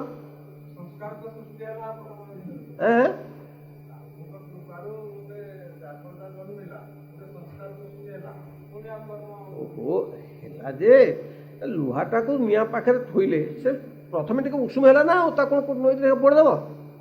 ଉଷୁମ ଲୁହାଟା କ'ଣ ପୋଡ଼ିଦେବ କି? একবার কে রেড হট হলে যাই পড়ব না। আউ গ্রাজুয়াল প্রসেস তো একা দিনকে যা কলে নিরঞ্জন সেটা গ্রাজুয়াল প্রসেস, একা দিনকে তো হবনি। সুতরাং এই যেটা হেলা কর্মাধিকার থিলে বি মু বি যে তাঁর সুখ চিন্তাটা কলি সেটা কলি সেটা হল প্ରୀণনা ভাস। মো ভক্তিটা হল ভক্তিয়াভাস, মো প্ରୀণনা বলে মো সুখ চিন্তা হল প্ରୀণনা ভাস। কহিলে কাইকি না বস্তু ঠিক আছে, সে যে ভগবানকে সুখ সুখী করিবার যে বাসনাটা গুরুদেব মতে দেলে সেইটা ঠিক আছে, সেইটা মো পাখু আসলা বেড়ে আভাস হয়ে গেল। কাইকি হয়ে গেল না স্ফটিক স্তম্ভটা ঠিক আছে, সেইটা হলদিয়া বস্তুর সংস্পর্শে আসলে হলদিয়া দিছিলা, হলদিয়াটাকে কাটি দিও, নালিয়াটা রাখ সেটা নালিয়া দিছিল, পুଣି তাকে কাটি দিও সে যাহা সেইয়া। সুতরাং গুরুদেবঙ্কর প্রদত্ত যে ভক্তিলতা বীজ সেইটা মো পাখু আসিকি সেইটা আভাসরে পরিণত হয়ে গেল, প্ରୀণনা ভাস। সেই ভূমিকার মু যে ভক্তি কলি সেইটারে মোর কিছু স্বার্থসিদ্ধি বাঞ্ছা নাই, মু নিষ্কপট ভাবে নিঃস্বার্থ ভাবে ভগবানকে সুখী করা মু করছি, কিন্তু সেটি কর্তা হেলি মু। কারণ মোর যেহেতু রজগুণ তমগুণ অছি, অহংকার ଅଛି মোর, সেই অহংকার বশবর্তী মু করছি। তো সেই অবস্থায় মু যে ভক্তি করবি সেটা হয়ে ভক্তিয়াভাস বা সেটা সে যে প্ରୀণন প্রীতিমান ভাস সেটা হয়ে প্ରୀণনাভাস, এবং তাকে কুহগলা ভক্তি মাত্র কাম কর্মার্পণ। এবং ইয়াকু যে সম্পর্ক কহিলে এইটাই হল অকৈতব কর্মার্পণ, এইটা হল অকৈতব কর্মার্পণ। বলে এটি কপটতা নাই, কৈতব মানে কপটতা, এটি মু ঠিক করা চেষ্টা করছি, কিন্তু মু কଣ করবি, মোর যাহা অধিকার মু সেটি করবি। গোটে শামুকাটায় শামুকাটা সে চালুଛି, সে তার প্রাণপণে চালୁଛି, সে 24 ঘণ্টারে হাতে যাব, এভাবে তাকে দোষ দেবে? তার সেতিকি সামর্থ্য সে কଣ করবে? ଆପଣ ପାହୁଣ୍ଡେ ପକେଇଲେ ଯେତିକି ଯିବେ ସେ 24 ଘଣ୍ଟାରେ ତାର ଅଧା ବାଟ ଯିବ শামুকাটা। তো সেই প্রকার আমার যোগ্যতা নাই, আমি সেতিকি করিপারু। তবে এই যে সাধুর কৃপা ଆମ ପ୍ରତି ହେଲା, সেই কৃপা ফলে ଆମେ ଆମର সেই ତ୍ରୁଟିଟା ଉପଲବ୍ଧି କରିବୁ ଯେ ହଁ ଗୁରୁଦେବ କହିଲେ ଯେ ହଁ ଭଗବାନଙ୍କୁ ସୁଖୀ କରିବା ପାଇଁ ତମେ ତାଙ୍କ ଭଜନ କର, କିନ୍ତୁ ତାଙ୍କୁ ସୁଖୀ କରିବାର ଯୋଗ୍ୟତା ମୋର ନାହିଁ, କାରଣ ସେ ତ ଅପ୍ରାକୃତ ଭୂମିକାରେ ଅଛନ୍ତି, ମୁଁ ତ ପ୍ରାକୃତ ଭୂମିକାରେ ଅଛି। ଏବେ ମୁଁ ତାଙ୍କର ନାମ କୀର୍ତ୍ତନ କରୁଛି, ମୋ ନାମ ଶୁଣିଲେ ସେ ସୁଖୀ ହେଉଛନ୍ତି, ମୁଁ ତ ଜାଣିପାରୁନି, ମୁଁ ତ ଉପଲବ୍ଧି କରୁନି। ମୁଁ ଭଲ ଜିନିଷ ରାନ୍ଧିକି ଠାକୁରଙ୍କୁ ଭୋଗ ଦେଲି, ସେ ଗ୍ରହଣ କଲେ କି ନ କଲେ ମୁଁ ତ ଉପଲବ୍ଧି କଲିନି। ଆପଣଙ୍କୁ ଗୋଟେ ଜିନିଷ ଖାଇବାକୁ ଦେଲି, ଆପଣ ଖାଇକିରି ଯଦି ସନ୍ତୋଷ ପ୍ରକାଶ ନ କଲେ ମୁଁ ଜାଣିପାରିଲିନି ଆପଣ ସନ୍ତୁଷ୍ଟ ହେଲେ କି ନ ହେଲେ। ତ ସେଇ ପ୍ରକାର ତାଙ୍କର ମୋର ଭକ୍ତି ଦ୍ୱାରା ଭଗବାନଙ୍କର ସନ୍ତୋଷ ହେଉଛି କି ନ ହେଉଛି ମୁଁ ଜାଣିପାରିବି, ମୋର ସେବା ଦ୍ୱାରା ଭଗବାନ ସନ୍ତୁଷ୍ଟ ହେଲେ କି ନହେଲେ ମୁଁ ବୁଝିପାରୁନି। ସେଇଟା ଭଗବାନଙ୍କ ଭିତରେ ମୋ ଭିତରେ ତାରତମ୍ୟଟା ପ୍ରକାଶ କରିଦେଉଛି, ଭୂମିକାଟା ପ୍ରକାଶ କରୁଛି। ସେ ଗୋଟେ ଭୂମିକାରେ ଅଛନ୍ତି ଅଲଗା ଭୂମିକାରେ, ମୁଁ ଗୋଟେ ଅଲଗା ଭୂମିକାରେ ଅଛି। ତ ଏଇ ଭୂମିକାରେ ମୁଁ ଯଦି ଗୁରୁଦେବଙ୍କୁ ତାର ଉପଦିଷ୍ଟ ହେଇ ମୁଁ ଯଦି ସର୍ବଭୂତରେ ଆଦର କରି ଯଦି এই ପ୍ରକାର କରେ କର୍ମାର୍ପଣ, କ୍ରମଶଃ କ୍ରମଶଃ ଯାହା ଆପଣ କହିଲେ କ୍ରମଶଃ ଚିତ୍ତରୁ ରଜଗୁଣ ତମଗୁଣ ଅପସରି ଯିବ। ଇଏ ଯେତିକି ଯେତିକି ଯାଉଥିବ ହ୍ଲାଦିନୀ ଶକ୍ତି ସେତିକି ପ୍ରବେଶ କରୁଥିବ। ଲୁହାର ଶୀତଳତା ଯେତିକି ଯେତିକି ଦୂର ହେଉଥିବ ବା ଅଗ୍ନି ଯେତିକି ପ୍ରବେଶ କରୁଥିବ ଲୁହାର ଶୀତଳତା ସେତିକି ଦୂର ହେଉଥିବ। ଯେତେବେଳେ ଅଗ୍ନି ପୁରୀ ପ୍ରବେଶ କରିଗଲେ ଲୁହାର ଶୀତଳତା ପୁରା ଚାଲିଗଲା, ସେ ଉତ୍ତପ୍ତ ହେଇଗଲା। ତ ସେଇ ପ୍ରକାର ହ୍ଲାଦିନୀ ଶକ୍ତି ଆମ ହୃଦୟରେ ପ୍ରବେଶ କରି ଆମକୁ ତାଙ୍କର ଆମ ଇନ୍ଦ୍ରିୟଟାକୁ ତାଙ୍କର ତାଦାତ୍ମ୍ୟ ପ୍ରାପ୍ତ କରିଦିଅନ୍ତି। ସେତେବେଳେ ଆଉ ରଜଗୁଣ ତମଗୁଣ ଆମଠି ନଥାଏ। ଏବଂ ତାଙ୍କର ଇନ୍ଦ୍ରିୟ ତାଙ୍କର ଶକ୍ତି ଆମ ଇନ୍ଦ୍ରିୟ ତାଦାତ୍ମ୍ୟ ପ୍ରାପ୍ତ ହେଲେ କ'ଣଟା ଲାଭ ହେବ? ନା ରତି ଜାତ ତାଙ୍କ ବୃତ୍ତିଟା ଆମଠି ସଞ୍ଚାରିତ ହେଇଯିବ। ଯେମିତି ଅଗ୍ନିର ବୃତ୍ତିଟା ଲୁହାଠି ସଞ୍ଚାରିତ, ଲୁହାଟା ଶୀତଳ ଶୀତଳ ଜିନିଷ, ଶୀତଳ ଏବଂ କଠିନ। କିନ୍ତୁ ଅଗ୍ନିର ବୃତ୍ତିଟା ଯେଉଁ ମୁହୂର୍ତ୍ତରେ ଅଗ୍ନି ସାଙ୍ଗରେ ସେ ଘନିଷ୍ଠ ଭାବରେ ଯୋଗଯୁକ୍ତ ହେଇଗଲା, ଅଗ୍ନି ବୃତ୍ତିଟା ପାଇଗଲା। ତ ସେଇ ପ୍ରକାର ଆମ ଇନ୍ଦ୍ରିୟଟା ଯେତେବେଳେ ଘନିଷ୍ଠ ଭାବରେ ଲାଦିନୀ ଶକ୍ତି ସାଙ୍ଗରେ ଯୋଗଯୁକ୍ତ ହେଇଗଲା, ସେତେବେଳେ ତାଙ୍କର ବୃତ୍ତିଟା ଆମେ ପାଇଗଲୁ। ସେତେବେଳେ ଆମର ରତି ଅଙ୍କୁର ଜାତ ହେଇଗଲା। ସେଇଟା ହେଇଗଲା ଭକ୍ତି ସାଧକ ଭୂମିକା। ଉତ୍ପନ୍ନ ରତୟ ସମ୍ୟକ୍ ନୈର୍ବିଘ୍ନ ମନୁପାଗତା କୃଷ୍ଣ ସାକ୍ଷାତ୍କୃତ ଯୋଗ୍ୟ ସାଧକା ପରିକୀର୍ତ୍ତିତା ବିଲ୍ୱମଙ୍ଗଳ ତୁଲ୍ୟା ଯେ ସାଧକା ଆଦେ ପ୍ରକୀର୍ତ୍ତିତା। ବିଲ୍ୱମଙ୍ଗ ଭୂମିକାକୁ ଗଲେ ଆମକୁ ଭକ୍ତି ସାଧକ କୁହାଯିବ, ନଟ୍ ପ୍ରାୟତଦାର। ପ୍ରାୟତଦାର ଆମକୁ ଭକ୍ତି ସାଧକ କୁହାଯିବନି। ସୁତରାଂ ଏ ହେଲା ଭକ୍ତି ସାଧକର ଭୂମିକା। ମାନେ ସେତେବେଳେ ଆମେ ଯେଉଁ ଭକ୍ତି କରୁଛୁ ସେ ଶୁଦ୍ଧ ଭକ୍ତି, ସେଇଟା ଭକ୍ତି ପଦବାଚ୍ୟ। କାହିଁକି ନା ସେଥିରେ ସେ ସୁଖୀ ହେଉଛନ୍ତି, ମୋର ଅନୁଭୂତି ଆସୁଛି। ହଁ, ଆପଣଙ୍କୁ ଖାଇବାକୁ ଦେଲି, ଆପଣ ଖାଇକରି ସୁଖୀ ହେଲେ, ମୁଁ ଅନୁଭବ କରିପାରିଲି। ସେଇଠି ହେଲା ସମ୍ପର୍କଟା, ମାନେ ସେଠି ସମ୍ବନ୍ଧ ଜ୍ଞାନଟା ଏଷ୍ଟାବ୍ଲିଶ୍ ହେଇଗଲା, ସେନ୍ସ ଅଫ୍ ରିଲେସନସିପ୍ ଏଷ୍ଟାବ୍ଲିଶ୍ ହେଇଗଲା। ଆଉ ସେଠି ଯେମିତି ମାଧବ ପାଦଙ୍କ ସାଙ୍ଗରେ ଗୋପାଳଙ୍କର ଏଷ୍ଟାବ୍ଲିଶ୍ ହେଇଗଲା। এইটা কর্মার্পণ পরা, এই যে মঝি মঝি আসাটা হল কর্মার্পণ, ভক্তি মাত্র কাম কর্মার্পণ। হ্যাঁ,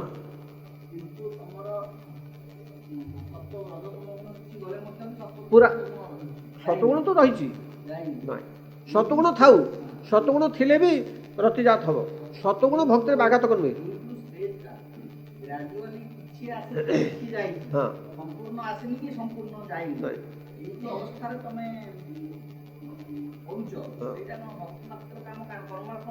সেটা তিনটা ভূমিকা পরা। সেইটা হলো কনিষ্ঠ ভাগবত ভূমিকা। সেই কনিষ্ঠ ভাগবত তিনটা ভূমিকা, গোটা কনিষ্ঠ কনিষ্ঠ, গোটা মধ্যম কনিষ্ঠ, গোটা উত্তম কনিষ্ঠ। উত্তম কনিষ্ঠরে উত্তম কনিষ্ঠ ভূমিকা পর্যন্ত স্বাধীন শক্তি প্রবেশ করে না, কিছু কিছু করছে, মানে କରି ନାହାନ୍ତି। ସେଠି ଶରଣାଗତିଟା ଆପଣଙ୍କର ପୂର୍ଣ୍ଣ ହେଲାଣି। ନାଇଁ, ଶରଣାଗତି ପୂର୍ଣ୍ଣ ହେଲାଣି, କିନ୍ତୁ ସାଧନୀ ଶକ୍ତି ଆପଣଙ୍କ ଇନ୍ଦ୍ରିୟରେ ପୂର୍ଣ୍ଣ ଭାବରେ ପ୍ରବେଶ କରି ନଥିବାରୁ ରତି ଅଙ୍କର ଜାତ ହେଇନି। ୟା ପରେ ପୂର୍ଣ୍ଣ ଭାବରେ ପ୍ରବେଶ କଲେ ରତି ଅଙ୍କର ଜାତ ହବ।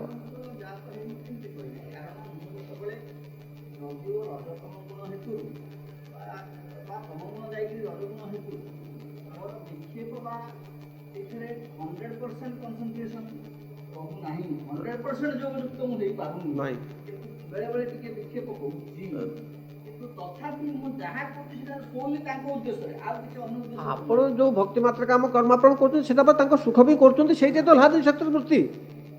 ଲାଦିନୀ ଶକ୍ତିର ବୃତ୍ତି ଆପଣଙ୍କ ଠେଇ କିଞ୍ଚିତ ମାତ୍ର ପ୍ରବେଶ ନ କରିଥିଲେ ଆପଣଙ୍କ ତାଙ୍କ ସୁଖ ବି ଭକ୍ତି କରିପାରିନଥାନ୍ତେ। ଏଇ ଯୋଉ ଭକ୍ତି ମାତ୍ର କାମ କର୍ମାର୍ପଣ, ଏଇଟା ଲାଦିନୀ ଶକ୍ତିର କୃପାରୁ ହଉଛି। এইটা নহলে ଆପଣ କରିପାରିବେନି ନା। 100% নহলে ଭକ୍ତି କୁହାଯିବନି। ତା ଦେହରେ ଆପଣଙ୍କର ଅହଙ୍କାର ଯେପର୍ଯ୍ୟନ୍ତ ମିଶିଥିବ ସେ ପର୍ଯ୍ୟନ୍ତ ସେଟା କର୍ମାର୍ପଣ ପଦବାଚ୍ୟ ହେବ। ଯେତେବେଳେ ସମ୍ପୂର୍ଣ୍ଣ ଅହଙ୍କାର ନିର୍ମୁକ୍ତ ହେଇଯିବ ସେତେବେଳେ ସେ ଶୁଦ୍ଧ ଭକ୍ତି ପଦବାଚ୍ୟ ହେବ। ସେତେବେଳେ ସେଇଟା ହେଇଯିବ କ'ଣ ନା ଭକ୍ତି ସାଧକ ଭୂମିକାକୁ ଆପଣ ଆସିଗଲେ, ରତି ଜାତ ହେଇଗଲା ପୁରା। ଏବଂ ସେଇ ରତିଟା କ୍ରମଶଃ କ୍ରମଶଃ ପୃଷ୍ଠ ହେଇକିରି ସେଇଟା ଭାବ, ଭାବରୁ ହେଇକିରି ପ୍ରେମରେ ପ୍ରେମରେ ପରିଣତ ହେବ। ସେତିକି ପ୍ରେମଠି ରହିଲେ ଆପଣ, ଆଉ ତାଠୁ ଅଧିକ ଯାଇପାରିବେ। ଏଇ ଦେହରେ ଏଇ ଯଥାବସ୍ଥିତ ଦେହ ବୋଇଲେ ପିତୃମାତୃଠୁ ପ୍ରାପ୍ତ ଯେଉଁ ଦେହ, ସେଇ ଦେହରେ ଆପଣ ପ୍ରେମ ପର୍ଯ୍ୟନ୍ତ ପାଇବେ। ପ୍ରେମର ପରିପାକ ଅବସ୍ଥା ପାଇବେନି। ସ୍ନେହ, ମାନ, ପ୍ରଣୟ, ରାଗ, ଅନୁରାଗ, ଭାବ, ମହାଭାବ, ଏଇ ଯେଉଁ ପ୍ରେମର ପରିପାକ ଅବସ୍ଥା ହେବନି। ସେଥିପାଇଁ ନା ଏଇ ଜଗତ ହେଇଯିବ, ସେଥିପାଇଁ ଆଉ ଥରେ ଜନ୍ମ ନେବାକୁ। ଏହି ଜଗତରେ ଯେ ଯୋଉ ବ୍ରହ୍ମାଣ୍ଡରେ କୃଷ୍ଣ ଲୀଳା ପ୍ରକଟ କରିଛନ୍ତି ସେଇ ବ୍ରହ୍ମାଣ୍ଡରେ ଜନ୍ମ ନେବାକୁ।